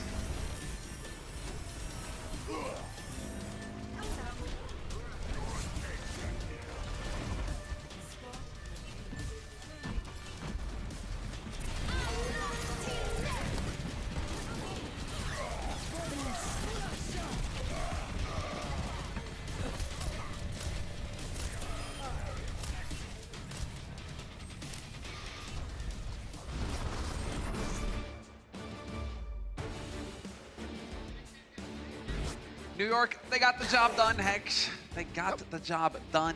3-0 win over Paris Eternal, who have to go back to the drawing board. They started off the stage really, really strong, but it's always so hard because New York will throw some matches and New York will come out and just body people too. So how a team plays against New York is not always indicative of their true strength, but I think Paris needs to figure out something against the Sombra compositions because they've always been kind of a passive team, and that just doesn't fly against the Hacker. I think they need to just find pocket strats for every single point on every single map because clearly May on Nepal, that was it. Name of the game right there. Let's take a look at the standings though. New York still second, still looking good. Paris still 13th. Maybe it's because they're in 13, you know, unlucky number. Hey, it's my favorite number actually. It's on my jersey. So it would be. We're looking at the map differential here because we are going to map 4. The series is over. However, in the Overwatch League, every map matters. So they need to get up there and just start picking up some maps. And now you can take maps off New York on map 4 because sometimes they take their foot off that gas a little bit. But you see the roadblock we're at 7 and 10, 7 and 9, that differential is probably going to matter for the overall play-in to get into our season playoffs. Exactly, that is the cutoff. It always comes down to the maps, and we got the abacus out. You know, I don't even know how those things work, but I just do like this. And, you know, numbers come out. So there you go. I don't even know how does it work? Yeah. 2 + 2 = 5, obviously. I actually don't believe in math. Just straight up don't believe it exists. How does that work? It's not working out well for me. Mono is still in. I do believe we have a substitution on stage. We'll get that to you momentarily. New York has locked up the series, but I always think these are good times to start getting people some playtime on stage. There you go, Flower in press BB. This definitely makes you wonder what they're going to be running.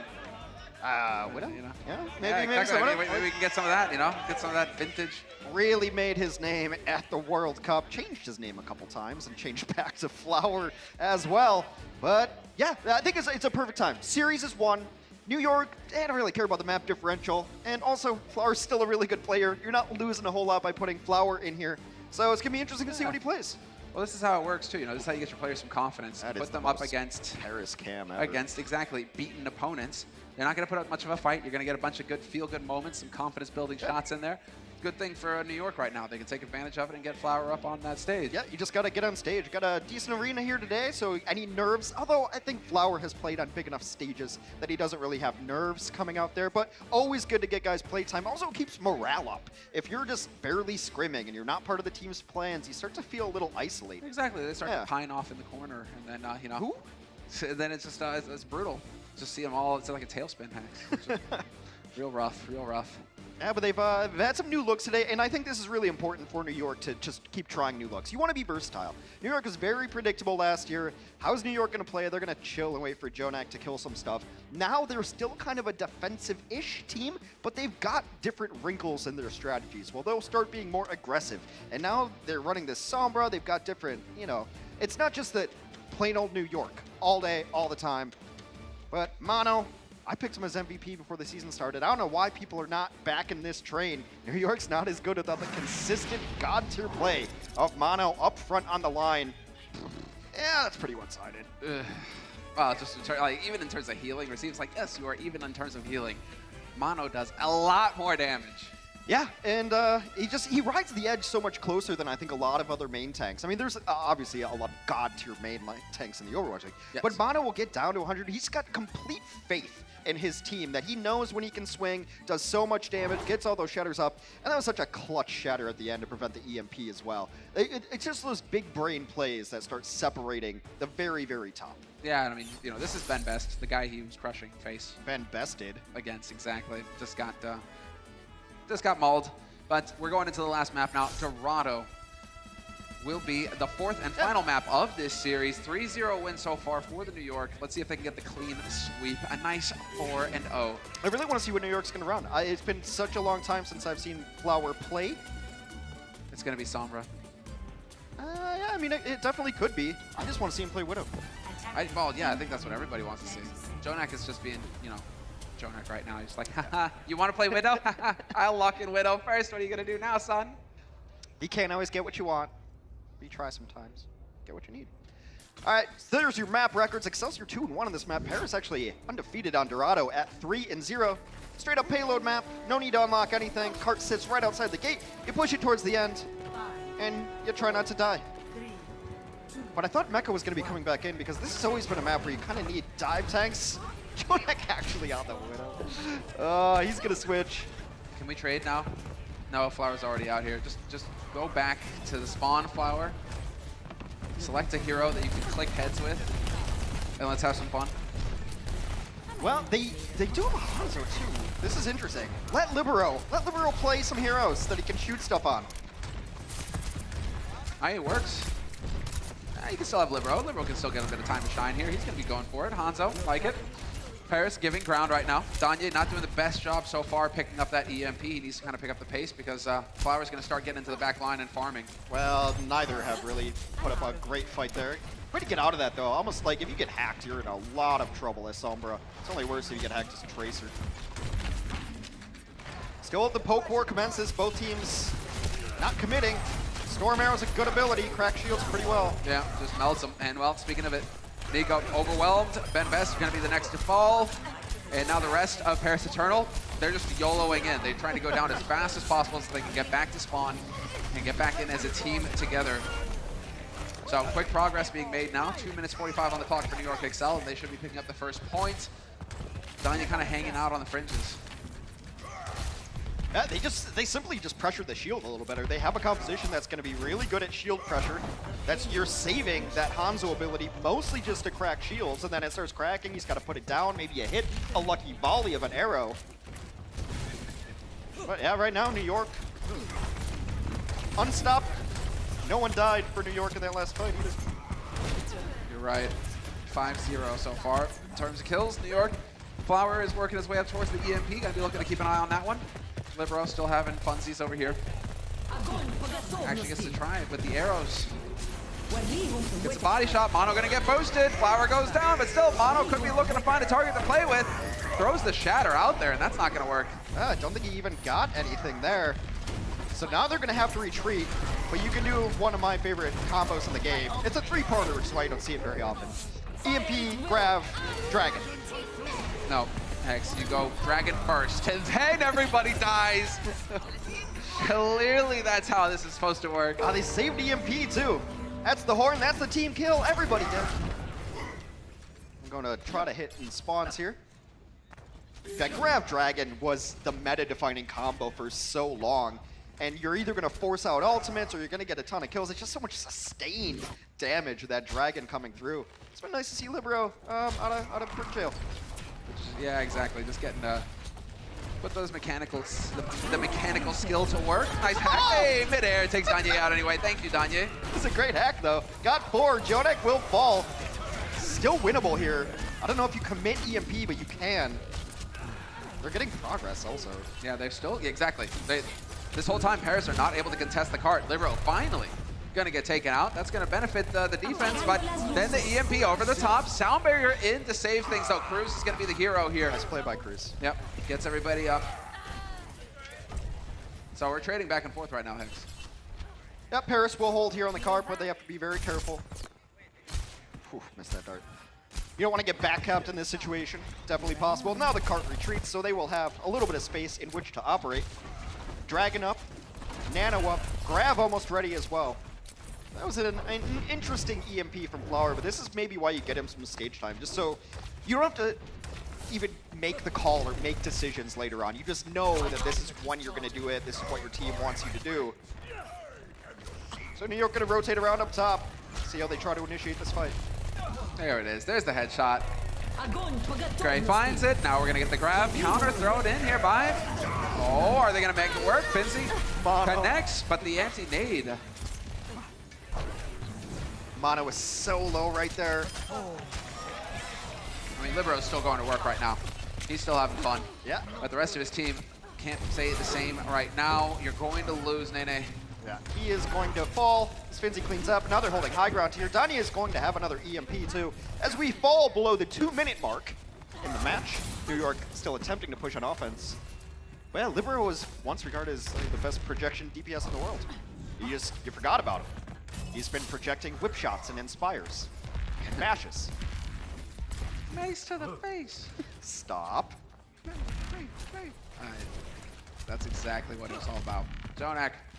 He's on Nana though. Always fun to watch Jonak on Nana. mean, that's a healer that requires some mechanical skill as well. Who's he got pinned in the corner there? Huh. Well, Grav should be incoming here. They've got Dragon as well. The hack on NA, perfect. Perfect. They go down. New York have to back off. Bit of a dicey spot to find themselves in. Uh-oh. They're going to be taking this fight. There's the Dragon up top. Point blank. Libero trying to make the plays. Grav comes out in the nick of time on the side of Gray, though, to keep everybody up, and that is so unfortunate because it definitely looked like Libero was going to be the man of the hour. That was cute, though. He went for the Zen pick there towards the end, tried to jump past him. There's no way he's living through that, so it doesn't really matter. Well, New York is in a good spot, though. They've got EMP ready to go. They've got most of their ultimates. And tragedy strikes for Libero fans everywhere. As he gets off the Hanzo back to the Brig, apparently they want to just win this next fight, get out of the series. 30 seconds remain. Animo hacked to the back line. Kept alive, though. Yeah, doing a decent job. Flower kind of hanging around here with the rest of the team as well. Yeah, can he find his way up to the top? He's got to be careful, though, because they can still cancel him out. Nico could be the savior here for Paris when it comes to the EMP, but over the top. There it is. EMP, perfectly done. Grav goes down, but that's not going to help things. They trade tanks. Ryan is down, but we're going to have Finzi hanging on by a thread on the point. He's definitely got to be taken out here. This is unreal. Nene getting boosted up. He's just going to melt you so quickly. It hurts just watching it. And yes, Paris now have to give ground. Let's see, can they get back onto the point and challenge? It looks like they will because Ben Best is going to get back in this fight. They're rallying, so everyone's got armored up, and now we've got a tank switch. Mono comes in rolling in on the hamster just to get back in here. And now you have the counter EMP. That's a big one. Going down on the side of New York, we lose 2. And New York this is as far as they're going to get by the looks of things.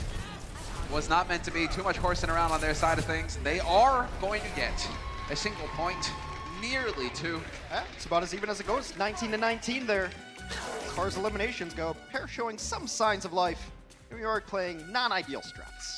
Yeah, they're giving Libero a little bit of a pick-me-up, right? You know, get some Hanzo play in there, have some fun, shoot some arrows, call some dragons in. Flower went to the SBB school of throwing translocate into the other team, just hitting EMP, so clearly the strategy doesn't change no matter who's actually playing the Sombra. Well, maybe that's what they're working out, right? Just like New York, you're gonna, what is it, factory line? Just churn them out, churn out the Sombras with elite level players. Yeah. So Paris with a chance to win this map and redeem themselves somewhat. The series is over 3-0. We do play all 4 maps here in the Overwatch League differential. Well, one day, you know, it mattered in most of our stages because we just have less matches this year. Yep. Last year everyone played 40, this year we're doing 28. So, you know, those map differentials do end up, at least for seeding purposes, and sometimes will keep you out of the playoffs. There's some teams that are just in an unrecoverable map differential position, though. It's a big grim. Yeah. You got to start winning every map 4-0 to get up there. Or you can just win matches. Doesn't matter how you win it. Map differentials it's just a tiebreaker, right? Exactly. Just get it done. Just win Start games. winning. Just win games, forehead. Not that hard. I think it's very difficult. Yeah. Winning games in the Overwatch League is not easy. You and I together, it was too easy, so they had to ruin it. They had to make life hard for us by separating us. You know, Town takedown. All right, let's get into the thick of things now. Paris Eternal, double sniper on their side of things. They're looking to have a laugh as well. Nope, never mind. Danya's going back. But it was a good opener. It's a fine opening salvo here, just because you lose nothing by trying to get these shots early on. Sure. And that is the thing on defense. If you're too aggressive, you can get picked, and that's going to throw everything out of whack. So there is a chance, but Paris Eternal right back into 3-3. Jonak doing his thing. The Joist of Max. Here, have that. Zone. Take that. He gets 2. He gets Gray and Finzi in the back line. He's just having a fun time right now. Nice attempt at the sleep. He actually turns out he can miss sleeps every now and again. Does happen. Another grade on Cruz. Cruz has got it tied now. That's got to be annoying. They get a lot of poking going through this archway, but this is where the real fights usually commence. It's all about rotations now. You're going to see Paris rotate top left. New York is going to match it. And usually teams want to come down these stairs rather than go through the arch. Exactly. Well, right over the top, they're looking for it. They're looking, but they're going to get hacked. And Finzi, he has to back off immediately. As the hack goes off, instant Bionade going to force Ben Best and Finzi to play careful. EMP is ready. Could have it going over the top. And yep, sure enough. There's a translocate, 2 quick kills, and could get the third as well. Danya is going to go down, and that is New York Excel slamming the door shut on Paris Eternal. First push for Paris Eternal has finally come to a halt. Get pushed all the way back here. It's just kind of interesting because Jonak's been alone a couple times, and Finzi hasn't gone up to pressure him. Now, there's always the risk that you get sleep darted or something terrible happens because there's not another dive tank with you. But I still subscribe to the fact that you can't let Jonak do whatever he wants. Usually, that's not a good idea. I mean, bad things tend to happen to you if you let Jonak have his way.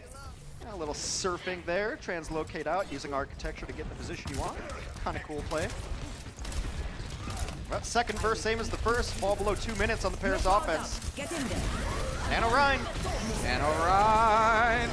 There's the stun, perfectly timed. Grab went down as well to cut the team in half on the side of Paris, and without the healing provided by Gray, Ben Best, even boosted, is going to get overwhelmed. Tough. One kill is usually enough to win a fight. It's a really smart isolation play. Just hanging out up top, charging EMP. D.Va's a big ult battery for this Sombra, 92%. Oh, nice attempt there by Cruz. Will knock New York down onto the low ground. Flower looking to get out of here. Oh, buddy. Well, EMP gonna use it. Didn't hit everybody. I mean, he still hits 4, and that's solid work. The backline as well. No sound barrier possible, but they are making it happen on the side of Paris. Oh, it's an enormous shatter goes down, and they will clean up the remainder of New York. I would like to know if that was intentional from Flower, if he wanted to get over that room. Oh, I think he definitely wanted to get over it. He's just like, oh, well, I'm here anyway. EMP. So this goes right through the archway.